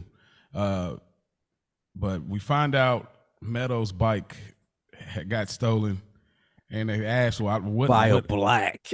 by a black, but they had wire cutters, so they really was devoted to stealing her joint. And so I mean, Jamie Lynn, I think her name is Jamie Lynn Sigler. Yeah, Jamie Lynn Sigler. Yeah, man. Man, bro, she is in the Hall of Fame for eye rolls. She rolled her eyes and everything so hard. This was like Black Woman-esque. Like the way she like had that look, bro. And then Tony was like, did I say anything? Bro, if that ain't the bar, oh my gosh. Like he should have just let it brew. Tony can't do that, but if he just let it brew, that would have been much funnier. Like I ain't even gonna lie. That's one of the most satisfying feeling as a man. Oh man. Like you've been trying to tell motherfucker, and they be like, oh, blah, blah, blah. You like, you know, you say that. You just say, yeah, you don't just even say nothing. Right. You just leave it there. Like, okay. Right. Oh, that's what happened? Yep. Okay, gotcha. All right. Yeah, that you ain't lying about that. When Carmella said this is a great scene, dude. Oh, geez, you are so job, racist. Is it my fault that when Carmella said it, the way Meadow kind of braced herself because she knew it. Oh my God, bro. Oh, it's like they've been doing diss records back and forth with the blacks, bro. Like I don't, because remember last episode she would just bring it up like, oh yeah, there's African American studies. There was no build up to that. She just did it just to get a vein to pop out of his head because he like has a disdain for black people, but like. This is, I mean, I can't tell you, bro. I've made an edit a few times on just like, did I say anything? Like, and is it most likely, is it my fault? You most likely to be robbed by a black? It's a fact. Tony said it's a fact, bro. Like, all right, don't call me when your radio gets stolen. Dang. Yeah, man. Tony was on. And I love when he opens that fridge and he stops and stares. Oh, the ones you said, like nah, yeah, he gotta get that all the way off, bro. Imagine that, man. Yeah, dude. Oh, he couldn't let it breathe. Like he been waiting to get this off, but Meadow, I mean, dog, it's just she's so mad, but she's trying to hold her stance. But this is going to drive her to not go black again, bro. The facial expression is priceless, bro. Yes, a black, huh? Oh, yeah. Okay, got you, man. Shocker, like, gee whiz. Oh my! What else is new? Like, man. oh man. You know, I can't believe it. I can't believe it. Like, dude, like that is so funny. I'm sorry. It's just like I ain't gonna use. I'm not gonna flip on the other side of like when we see certain things in the news that we find out it's a white person and we just kind of know, like, kind of almost the same sentiment. Like, did I say anything? Because we already know that fits the bill. So, but yeah, man. It's also another great moment of Meadow showing us that Meadow thinks differently. Mm-hmm. She views the world differently. You know, Tony has a lot of values that he carries from his childhood, and Meadow has gotten those values from her own experiences, not her household. Yes. And also, she's the one that can check Tony. She always calls him out. He said something about he heard it on the news. He saw it from the FBI. Now you quoting the FBI. Reminds me of the famous, obviously, are you in the mafia scene in the college episode? Right, and later on, we get the famous, Mr. Mob Boss. Yeah, like all of that. Tony Meadow with the shits. She definitely is. She definitely is. Good point. We love Meadow. Like as now she's at the stage where we start to like her a lot more because she wasn't lying. Like crime is an economic issue. It's not like she was. All of the shit she said made true. It was facts. Made perfect sense, right? But it's still funny. Did I say anything? But if I'm Tony, it's still like yeah, I imagine that. Like, all that, like if I'm her dad and I'm Tony, like, yeah, all that shit you say makes sense, but still a black dude. So, yeah, bro. But it's still say that when he's taking your radio. Man. Yeah, you tell that to the newspaper, bro. You telling me a black dude stole your bike, though. That's funny, man. Gosh. Get your 12 white folks to take that shit to trial. Boy. Nigga. Artie and Adriana at the restaurant. Artie tries to get fresh. You know, he throws the earring in. Oh, you got an earring? I didn't know you had that. Yeah, I hadn't put it in years. Man, he really thinks he has a chance. Ain't out of pocket for this shit. Adriana's so out of pocket for this. It's on Adriana, bro. This is on Adriana all day. Ain't no going to dinners. Ain't no holding. What did she feel like she owed him because she quit on him like that? Hey, if I'm Chris, it don't even matter. I don't give a fuck what you think you owe this nigga. No. Ain't She didn't tell Chris. Ain't none of this. That's what I'm saying. That's the first way that she was out of pocket by not letting Chris know. Hey, I'm gonna go to dinner with Artie. Yeah. Like, nah, like you ain't gonna sneak around, go to dinner with this nigga, be holding hands with him. She gave him hope when she said that. She gave him hope. Yeah, like come on, bro. Like again, we're gonna see other stuff later on in this series. It shows Adriana might not be up to what we thought she were as far as being implicit in this gang thing, but it's crazy to think that she thought that this was cool. Like that she didn't realize that she was leading Artie on. Wild, bro. Like she don't realize when she says like, "Oh, are you kidding me? I didn't tell him. I told him I was here." Do you imagine the fuel that would give me? Oh man, you lying to your man already. Oh man, there's Artie out of pocket for even knowing Artie that. Like, bro, but like this is how there's a play like I talk about. There's a corner of the world of people that think this way. There's a corner when they say, "Oh, wait a minute, she lying to her dude already." You on shites just like I am. Yeah, like wait, this is not Vesuvio's. We not here. Like we right now, you know what I'm saying? Like it's hilarious though. Like she gives him the friend pat. But anyway, go ahead. What was you gonna say, Rich? I don't even remember, man. I'm just amazed at this whole situation even coming down. I guess my thing is if I'm Artie, right? And maybe this is what happens when you're too close. Okay. You're not affiliated, but you're too close. That's what I said in the group chat earlier, man. Earlier this week. Even though I got a key, I'm still gonna knock. Okay. You feel me? Yeah. How do you not put the pieces together that I just got into it? I mean, the man pulled out. I violated, and he had every right to do whatever he needed to do to me. I got away from that because Tony was there. Now I'm inviting his girl out, knowing that she could have possibly told him, or even worse, possibly, she didn't tell him. And now it really looks like we're sneaking around. Yeah. Like, what if somebody walks in, and sees this? Like, he really could have, I'm going to leave you where I found you. Like, everything was out of pocket, but I really do put this on A. Like, I don't know what she was thinking. I don't know. Maybe she thought they were really friends. Yeah, I mean, she thought she don't remember the girl was filling her up at tennis. It was very naive. In the hospital, remember when Chris was like having this experience, all of the mob dudes, we was talking about me, and we was like, man, kind of feel like they kind of filling her up, touching on her a lot, right? Like she doesn't have that real gather, you know what I'm saying, for what's really going on in regards to like those, I don't know, emotional intelligence, the physical attraction element or something. I don't know. Like everybody, in relationships, they always talk about the 80-20 rule. Yeah. Maybe the Adriana, Artie's her 20%. She's not getting these kind of conversations and this stuff from Chris. Yeah, it's almost like, would she entertain this if he wasn't a made guy? He wasn't, so to speak. Like when they was taking that break, would she have entertained the idea of this? Because even though we know Artie had no chance, the reality is Artie was actually right. Like Artie would have treated Adriana right. Yeah, but it's just the fact that he just wanted to she doesn't even still wouldn't have been what Adriana was looking for either. Yeah, we talked about chess and checkers. Like Adriana's definitely a checkers player, like because you're not even thinking about the idea that this could end badly for you. Like I really do care about you as a friend. I don't want to see you fucked up out here. Mm-hmm. Like Artie, don't call me anymore. Like if we see each other out, we'll speak, we'll have a conversation. But this gotta stop. Yeah, this is true. She ducks off on him. She goes to the ladies' room, and I imagine she got out of there. Like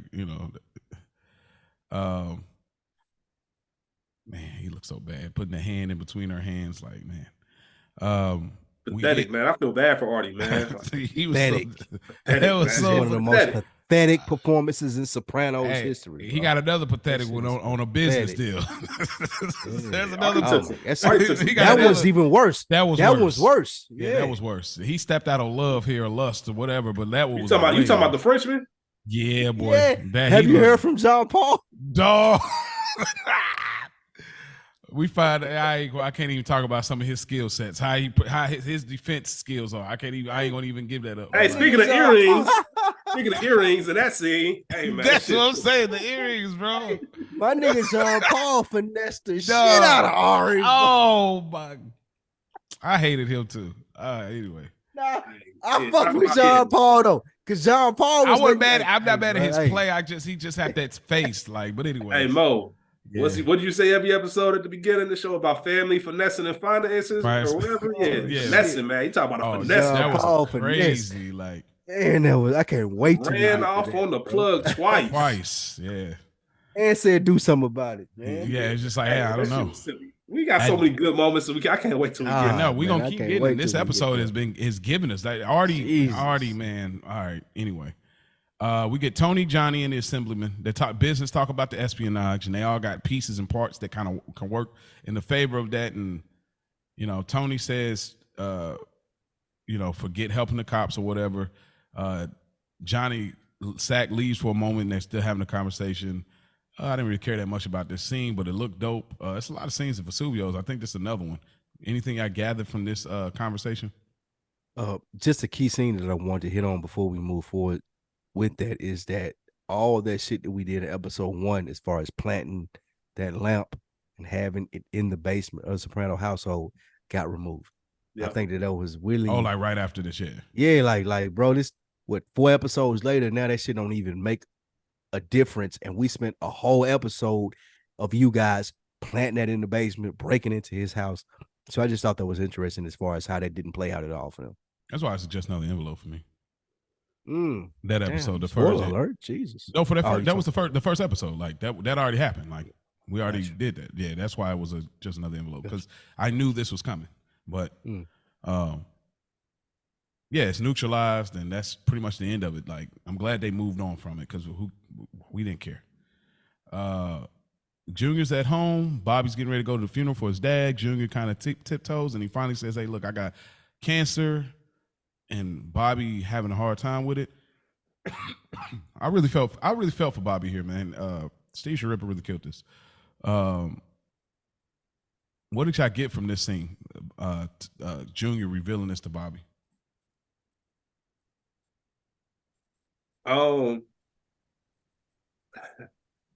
Junior's slick, man. Slick as a fox, as they say, because he throws on his. You on mute, bro. We're on mute. Let's set the scene real quick. So, Junior walks in with the sandwich that you've probably been thinking about for a minute. Knowing Bobby fat ass ain't about to eat it. I get to enjoy this. He got his blanket. As soon as he puts the blanket over his lap, he has this look of comfort. Turns on one of his favorite movies, some Frank Sinatra movie in the background. But as soon as Bobby walks in, because Junior knows he's supposed to be going to the funeral, the blanket pulled up. Now he look like he's sick. You know what I mean? He's trying to play it, making him feel bad. So it goes into what we heard earlier. Junior is slick as a fox. And then he uses his cancer, which is, I hate when people use something like this, especially when you didn't know. The reveal is because, since you pressing me, this is what's going on. How you feel about yourself now? Like, you know what I mean? It just shows that. Yeah. To Spike, I think you said it earlier. Is he or isn't he? Is Junior this smart, or is he really going through it? How does he feel? I get it. There is a small percentage, but I think Junior also just doesn't want to deal with the morbidity of it. Yeah. I can't go to another funeral right now because I'm dealing with my own shit. And I think we touched on it briefly. I think that Junior knew before this episode started that he had cancer. I think that's why he was so despondent in the funeral scene at the very beginning. Yeah, I do. So he's still trying to process all of this. But poor Bobby, you don't do that. I felt for Bobby because Bobby's done nothing but be there and show up for Junior. And at the very least, and I love the fact that he told him, I take this as a big insult. I hate that you have cancer, but my nigga, you ain't had to tell me like this. Yeah. This is a conversation we could have had. Right. Yeah, man. And I'm the person, one of the great point, Rich, as far as the disrespect, I'm the nigga that been here for you day in, day out. I'm the nigga that listen to you bitch about Tony. I'm the nigga that going to get your prescriptions from the doctor. I'm that nigga who's been fucking with you. It don't matter what's been going on in your life. It ain't just because you the boss of the Soprano family. I fuck with you. So if my dad dies, I expect you to be okay, I'm going to the funeral. It was a really good scene in the sense of damn, bro, that's how shiesty you is. Yeah, it is. It was a good scene. And then we end with the last scene. Tony tries to, he goes back to the, what is it called again? What on Wayne's again? Fountain of Wayne. Fountain of Wayne. He goes there again. He sees the Officer Leon, and he basically tries to like overtip him with like a $300 to kind of cover that, and he walks off. And Tony has this look on his face. Only thing I wanted to say about that scene is I think that what it did was it showed black people in one light in regards to what happened to Meadow, and then it shows black people in another light in Tony's reaction with him. As much as y'all want to say douchebag, whatever you want to call him, this and that, it shows that no matter what, he's a stand-up dude. We don't have to like him, but he stands on what he stands. He's consistent. He's consistent. I do my job. Like I'm not here for the extra friendly whatever. I came to do my job. Clock in, clock out, bro. And so I think that showed another side of black people. I feel like in Tony's eyes, he ain't gonna change his respect, but I think that how it represented us in that space where it's like, regardless, this man is just a hard worker. I don't cut corners. I can't be bought. I can't be finessed. I'm going to do my job. Do you need some or you don't? It's that J. Court effect, man. Only checks I cash say LAPD on him. Oh yeah, great line. Yep. You know what I mean? Like that's who he is. Yeah. He a consistent dipshit to me. I'd have took that bread. I ain't gonna hold you. Hey, man, come on with that, bro. Like you owe it. What are you even talking world about? Yeah, like give me them 300 bands. Like, bro, come on with that. Spike is crazy, boy. Yeah, like nigga. Nah, you owe me that. Yeah. I don't even look at that as so much shit. At like, the very least is what you owe me. You gotta come back every week and give me 300 bucks. But see, but then we talk about Melfi. Melfi not saying nothing about being raped to Tony and not letting him sick him. Dr. Melfi ain't there's a totally those are different planes in my opinion. Nah. Dr. Melfi has taken an oath of being a doctor and all this other you want shit. Him to take money from a stranger, but she actually knows this dude is a random ass police officer, bro. Well, now you're discredited to working at Home Depot on the weekends for extra money. Take that bread, bro. Quit having so much. But what are we talking about? You want him to compromise the law by taking this bribe of a person he don't know, but then Melfi crossing the line and she knows him not to say nothing. Oh, that's respectable. Stop. No, you're right. Yes, I do. I do want that to happen. That's crazy. You a wild boy. Like I do want that to happen. That's crazy. Like honestly, like with Dr. Melfi, like again, this is my practice. I'm fully engulfed in this. I want to make you feel better as a patient. He's an officer. That's his practice. And police is just take you can't. That's a whole nother conversation. You can't take yourself out of it. That's what it is. I get it, but you're right, hey, bro. You're right. I can't. That's a whole like police not that, like y'all ain't that, they not them dudes. Like y'all ain't. See what okay. So if you so you're saying you're biased. That's what you're saying? Yes. All right. I ain't gonna even argue with you. If that's what you're saying, I get totally where you come from. I'll agree to that. Yeah, I agree to that. I'm biased. Okay. I ain't mad at it. I ain't mad at it. But that is our episode, man. But before we get out of here, we definitely like to leave with rankings of each episode. And this episode, another Toothpick, episode 5 of season 3. I'm gonna start off with you, Rich. What do you rank this episode? It's a made episode to me. Woo, coming out hot. Wow. It's a made episode to me, man. We're almost smack dab in the middle of the season. It did the rare. It had a rare feat of bringing us multiple one-off characters, giving us a storyline that we don't have to think about before. We really don't have to think about after. Mm-hmm. Those one-off characters were very memorable. Between Charles S. Dutton, between Burt Young, who played Bobby Bacala Sr., between Mustang Sally. All of that, like, so they captivated us while also getting into the meat of what we've been discussing since the beginning of this season. Like we just saw Johnny Sack talk about he's not sticking his beak in, and then he exactly did that. And not only did he do it, he did it in a disrespectful way. We see the complexities that Tony's dealing with as a boss. Like his issues are becoming more and more because of him being the number one. He's got the Gigi situation. He's got the Ralphie situation. He's got the situation about having old man Bacala make this hit. Like all of this is tying in and showing us the evolution of where this show is going. I think we said it a few episodes ago. These seasons are kind of mapped out in their own little eras. And this is right at the tail end when the ball really, really, really starts rolling. And we get another episode next week, which is going to be tie into more of that. It's great character development. It's showing us as Tony elevates, so does his problems. And I think the way they tied all of that together, all these memorable scenes, even though they don't necessarily mean anything, they mean everything. It either has meaning or has no meaning. Yeah, exactly. All right, Spike Lee, how do you rank this episode? Was it made, good envelope, good or earner. Excuse me? I think this is a good earner episode. Okay. Due to a lot of the stuff that Rich said, it sets up a lot. Like there ain't a lot of things that like this ain't the every week Soprano that we tune in for. This is an offset storyline, but still it made sense when we tune in the next 2 to 3 weeks. Okay, I see why they did that. So I would say it's a envelope. Good earner. Excuse me. This is a made episode, bro. This has everything. It has when you talk about Soprano episodes, this Soprano episode has everything. How many funny moments does this episode have? Every time Ralphie pops up is funny. You know what I'm saying? Every time Artie pops up is funny. So we got all the funny we need. We got a therapy session.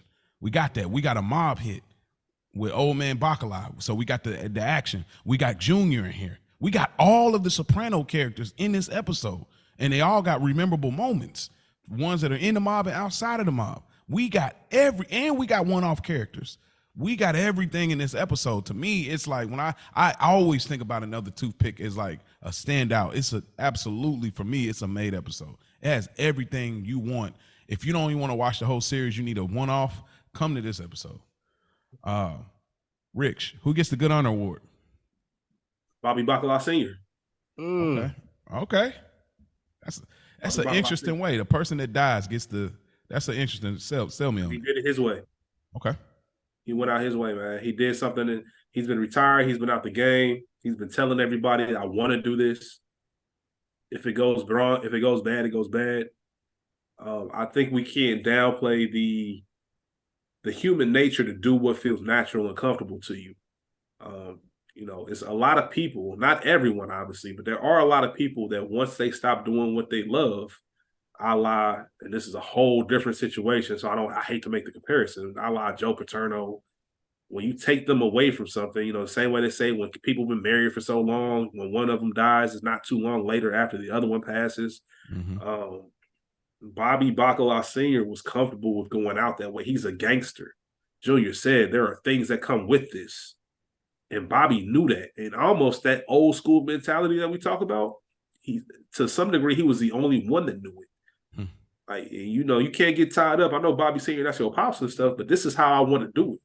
Like, it's either going to work or it ain't, and I'm cool with it. So I respect the fact that he fell on his own sword and said, I'm going to do one last job before I get up out of here. However it is, how it is, because I'm out of here anyway. Like, I'm living terribly. I'm coughing up blood. I can't even make it up a flight of steps. Can't even breathe, right? Yeah, like if I'm gonna go out, I'm going out like this. And he went out in service. Like I did something, I took an oath, and I died on that oath as well. Like he's a good earner. Wow. That was really good, Rich. What about you, Spike? Who gets a Good Earner Award? I don't have as much to add to it as Rich did, but mine was Bobby Bacala Sr. too. Okay. Like I came in coughing up blood. I got to go out like I wanted to in my aura of what I do. So that was my pickup as far as best one. And he's a whole G because he had no business even that off. Yeah, he was retired, No, bro. He came out of retirement and put up 50. Yeah, he shouldn't even better pull that off. This is probably, you probably won't see this often, but I'm going Gigi, man. Gigi made the call. Tony had to, he had to approve it, but Gigi made the call. It's a call that is so unorthodox.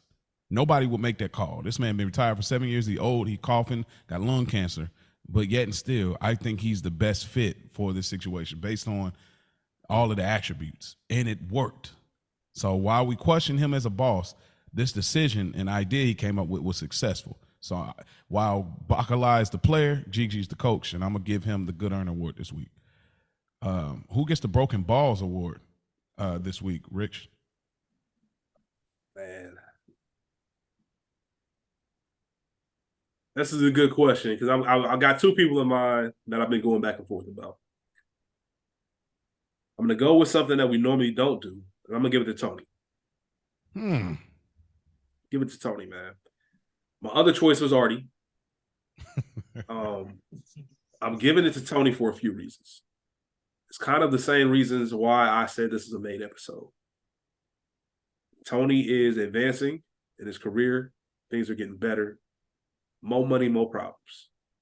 Tony has to deal with therapy with his wife. He's got to deal with not only just getting pulled over, but this ticket being a thorn in his side for the entire episode. Mm-hmm. The complexity of his feelings and his thoughts of, I just wanted this ticket going. Now this guy that I think is a prick lost his job. I hate to see somebody not earning. My daughter reminds me how much I don't fuck with y'all anyway. And then at the end, I'm still trying to give him money because there is something that's not right about this. The Gigi situation. Knowing that, maybe I didn't put the right person in spot. And now that I have to deal with that, I have to make sure Gigi is tight and on point and can handle Ralphie. Then you have Johnny Sacks in his business. Then you have Junior telling them, you have everybody questioning his decision-making. Why you got old man Bachman doing this? Why this? Why that? Like, it's just more of what's to come. As you always like to say, Mo, you have no idea what it's like being number one. And this episode was a prime example of that. And he didn't take L's per se in the way that we usually see it. Yeah, but it's there. But this is what the difficult part of being the boss is. Sometimes you don't have fun days. You have to make decisions, stick with them, go to bed, and hope for a better day tomorrow. That's a great point. Tony's a good candidate for that. Spike, who gets a broken balls for you? I think this is the first time in history because Gigi was given the Good Earner Award or whatever it may be. I think it's Gigi. Oh, the broken balls? For me, yeah, Broken Balls Award is definitely Gigi Like that. making the decision and having Tony having to have to stick to that decision. I don't know if I agree with it. I ain't necessarily know that Tony agreed with it, but I do agree with the decision that Gigi is the guy for this crew. So Tony was riding with that decision that he made, but I do think that hindered him as far as Gigi being like I want Bobby Baclar to do it, Senior to do it. And I don't think that was the right decision. I think that was broken balls. Wow. Okay. I'm gonna go Artie Bucco. I almost went Chris. Low key, almost went Chris because I mean I got to put hands on you. I got to dish you any kind of way. Nothing happened. Then I got to slick get a date with your girl. Like slick date your girl for a moment. Funny. But I got to go Artie Bucco because he stepped out on faith thinking that I'm going to leave my wife and I can pull this young thing with an earring, and it didn't work. And so now you didn't get this baddie and you left your baddie because really she is bad, and we're going to find that out later. So it's like you really lost both times. You lost a good waitress and your wife. Like you it's the broken balls by far. And lastly, before we get out of here, Rich, what is your favorite moment of this episode? Come on, man. Studios. Tony and Chris. The Artie drunk moment. Yeah, Tony, Artie, Chris, man, easily. That's one of my favorite Soprano scenes. That's my favorite moment from the episode. From a personal standpoint, you know what I mean? It might not be the best or most meaningful, but that is something I can pull up on YouTube at any time of the day and laugh like I just saw it for the first time because it was just so out of pocket. I would have loved to be a fly on the wall. I would have loved to be Chris in that moment. You know what I mean? I just love that scene, how out of pocket Artie was, man. Yeah. Yeah, that's good. What about you, Spike? For me, the hospital scene when they opened the Werther's chocolate box, how they were all acting. The Whitman's joint. Excuse me, the Whitmans. That whole scene or just that part? That whole scene. That was good. That was really good. Of how they were gonna play it out, what are the things, the different moving parts of this, the whole scene with the Whitmans and him in the hospital. You're right. That was good. I mean, the Ralph joint. And I'm gonna go to the mob dinner, man. When he told him, like, I know it's your call, obviously. Yeah, obviously. Like I love that. Like, yeah, just drop the mic right there. That's definitely fire. So I think this was a great episode, fellas. I appreciate y'all. By the way, before we get out of here, where can I find some more stuff? Y'all want to just support us individually before we get out of here, Spike? Another week in the books, absolutely, on Fridays, On Deck TV on Wednesdays, Dead End Sports on Tuesdays, this podcast, Good Earners, on Mondays. Okay. Check it out. Rich? Culture Garden Podcast, film review. Every Thursday, we are taking every last week of the quarter, we take the week off, so there will not be an episode next week. However, we will be right back at the beginning of October. And then you have the We Got Y'all television podcast, and I'm a co-host on with Ray P. Winning Time, we just wrapped that up. Got a lot of good back catalog. No shows that we're currently covering, but if you want to check out that feed, we will be having some stuff for you soon. So yeah. All right. Quick question. What show are y'all doing next? I don't know. I know we have rap shit lined up. We were going to do that at the same time as Winning Back, and the strike caused it to be pushed back. That's supposed to start in November. So we're going to probably take October to take a little, like, Ray P's a TV fool. She watches TV I've never seen anyone do it. So we might just have a couple episodes with, like, what's Rachel watching? And just kind of have some brief discussions about certain things that she's tuned into, things that should be worth a watch, all that kind of good stuff. So we're ironing out the details. But as of right now, rap shit is next. Morning show came up a little too quick for us. I was just gonna ask y'all what y'all are watching right now. Yeah, morning show came a little too quick. Show. Yeah, I'm watching morning show right now. I just finished the last episode. It was really good. Yeah. They do a good job. Apple TV killing the game. Apple, yeah, they killing the game. They speaking from a black lady's perspective in corporate America, and it's fire. Yeah, I love it. I love what they're doing over there. And y'all can also check out my fictional podcast, Roll the Audio Drama Series. Wrote it, produced it, acted in it, engineered it, designed the art, made the music. I did everything. Y'all can check that out. All 3 seasons. Season 4 is coming soon. And if y'all want to hit us up here, goodearnerpod@gmail.com, goodearnerpod@gmail.com, or y'all can hit us up on Instagram, goodearnerpod_Sopranos. Y'all can DM us. Y'all can also just get your meme fix, man. Go check out that back catalog. There's some funny stuff I made. It's over, 700 posts. I don't know how many posts, but it's a lot of them joints y'all can go back and laugh at. So just go check that out. Be careful, though. There's a lot of spoiler alerts in the posts. And I'm not trying to be funny. That is true. I'm not trying to be funny, but if you are someone who's watching this the first time, there are some spoiler alerts. You might not know what it means, but there are some reveals of that's true. Who's with us, who's not, all that kind of good stuff. That's true. But we thank y'all for tuning in. We appreciate y'all. And remember, don't forget about it.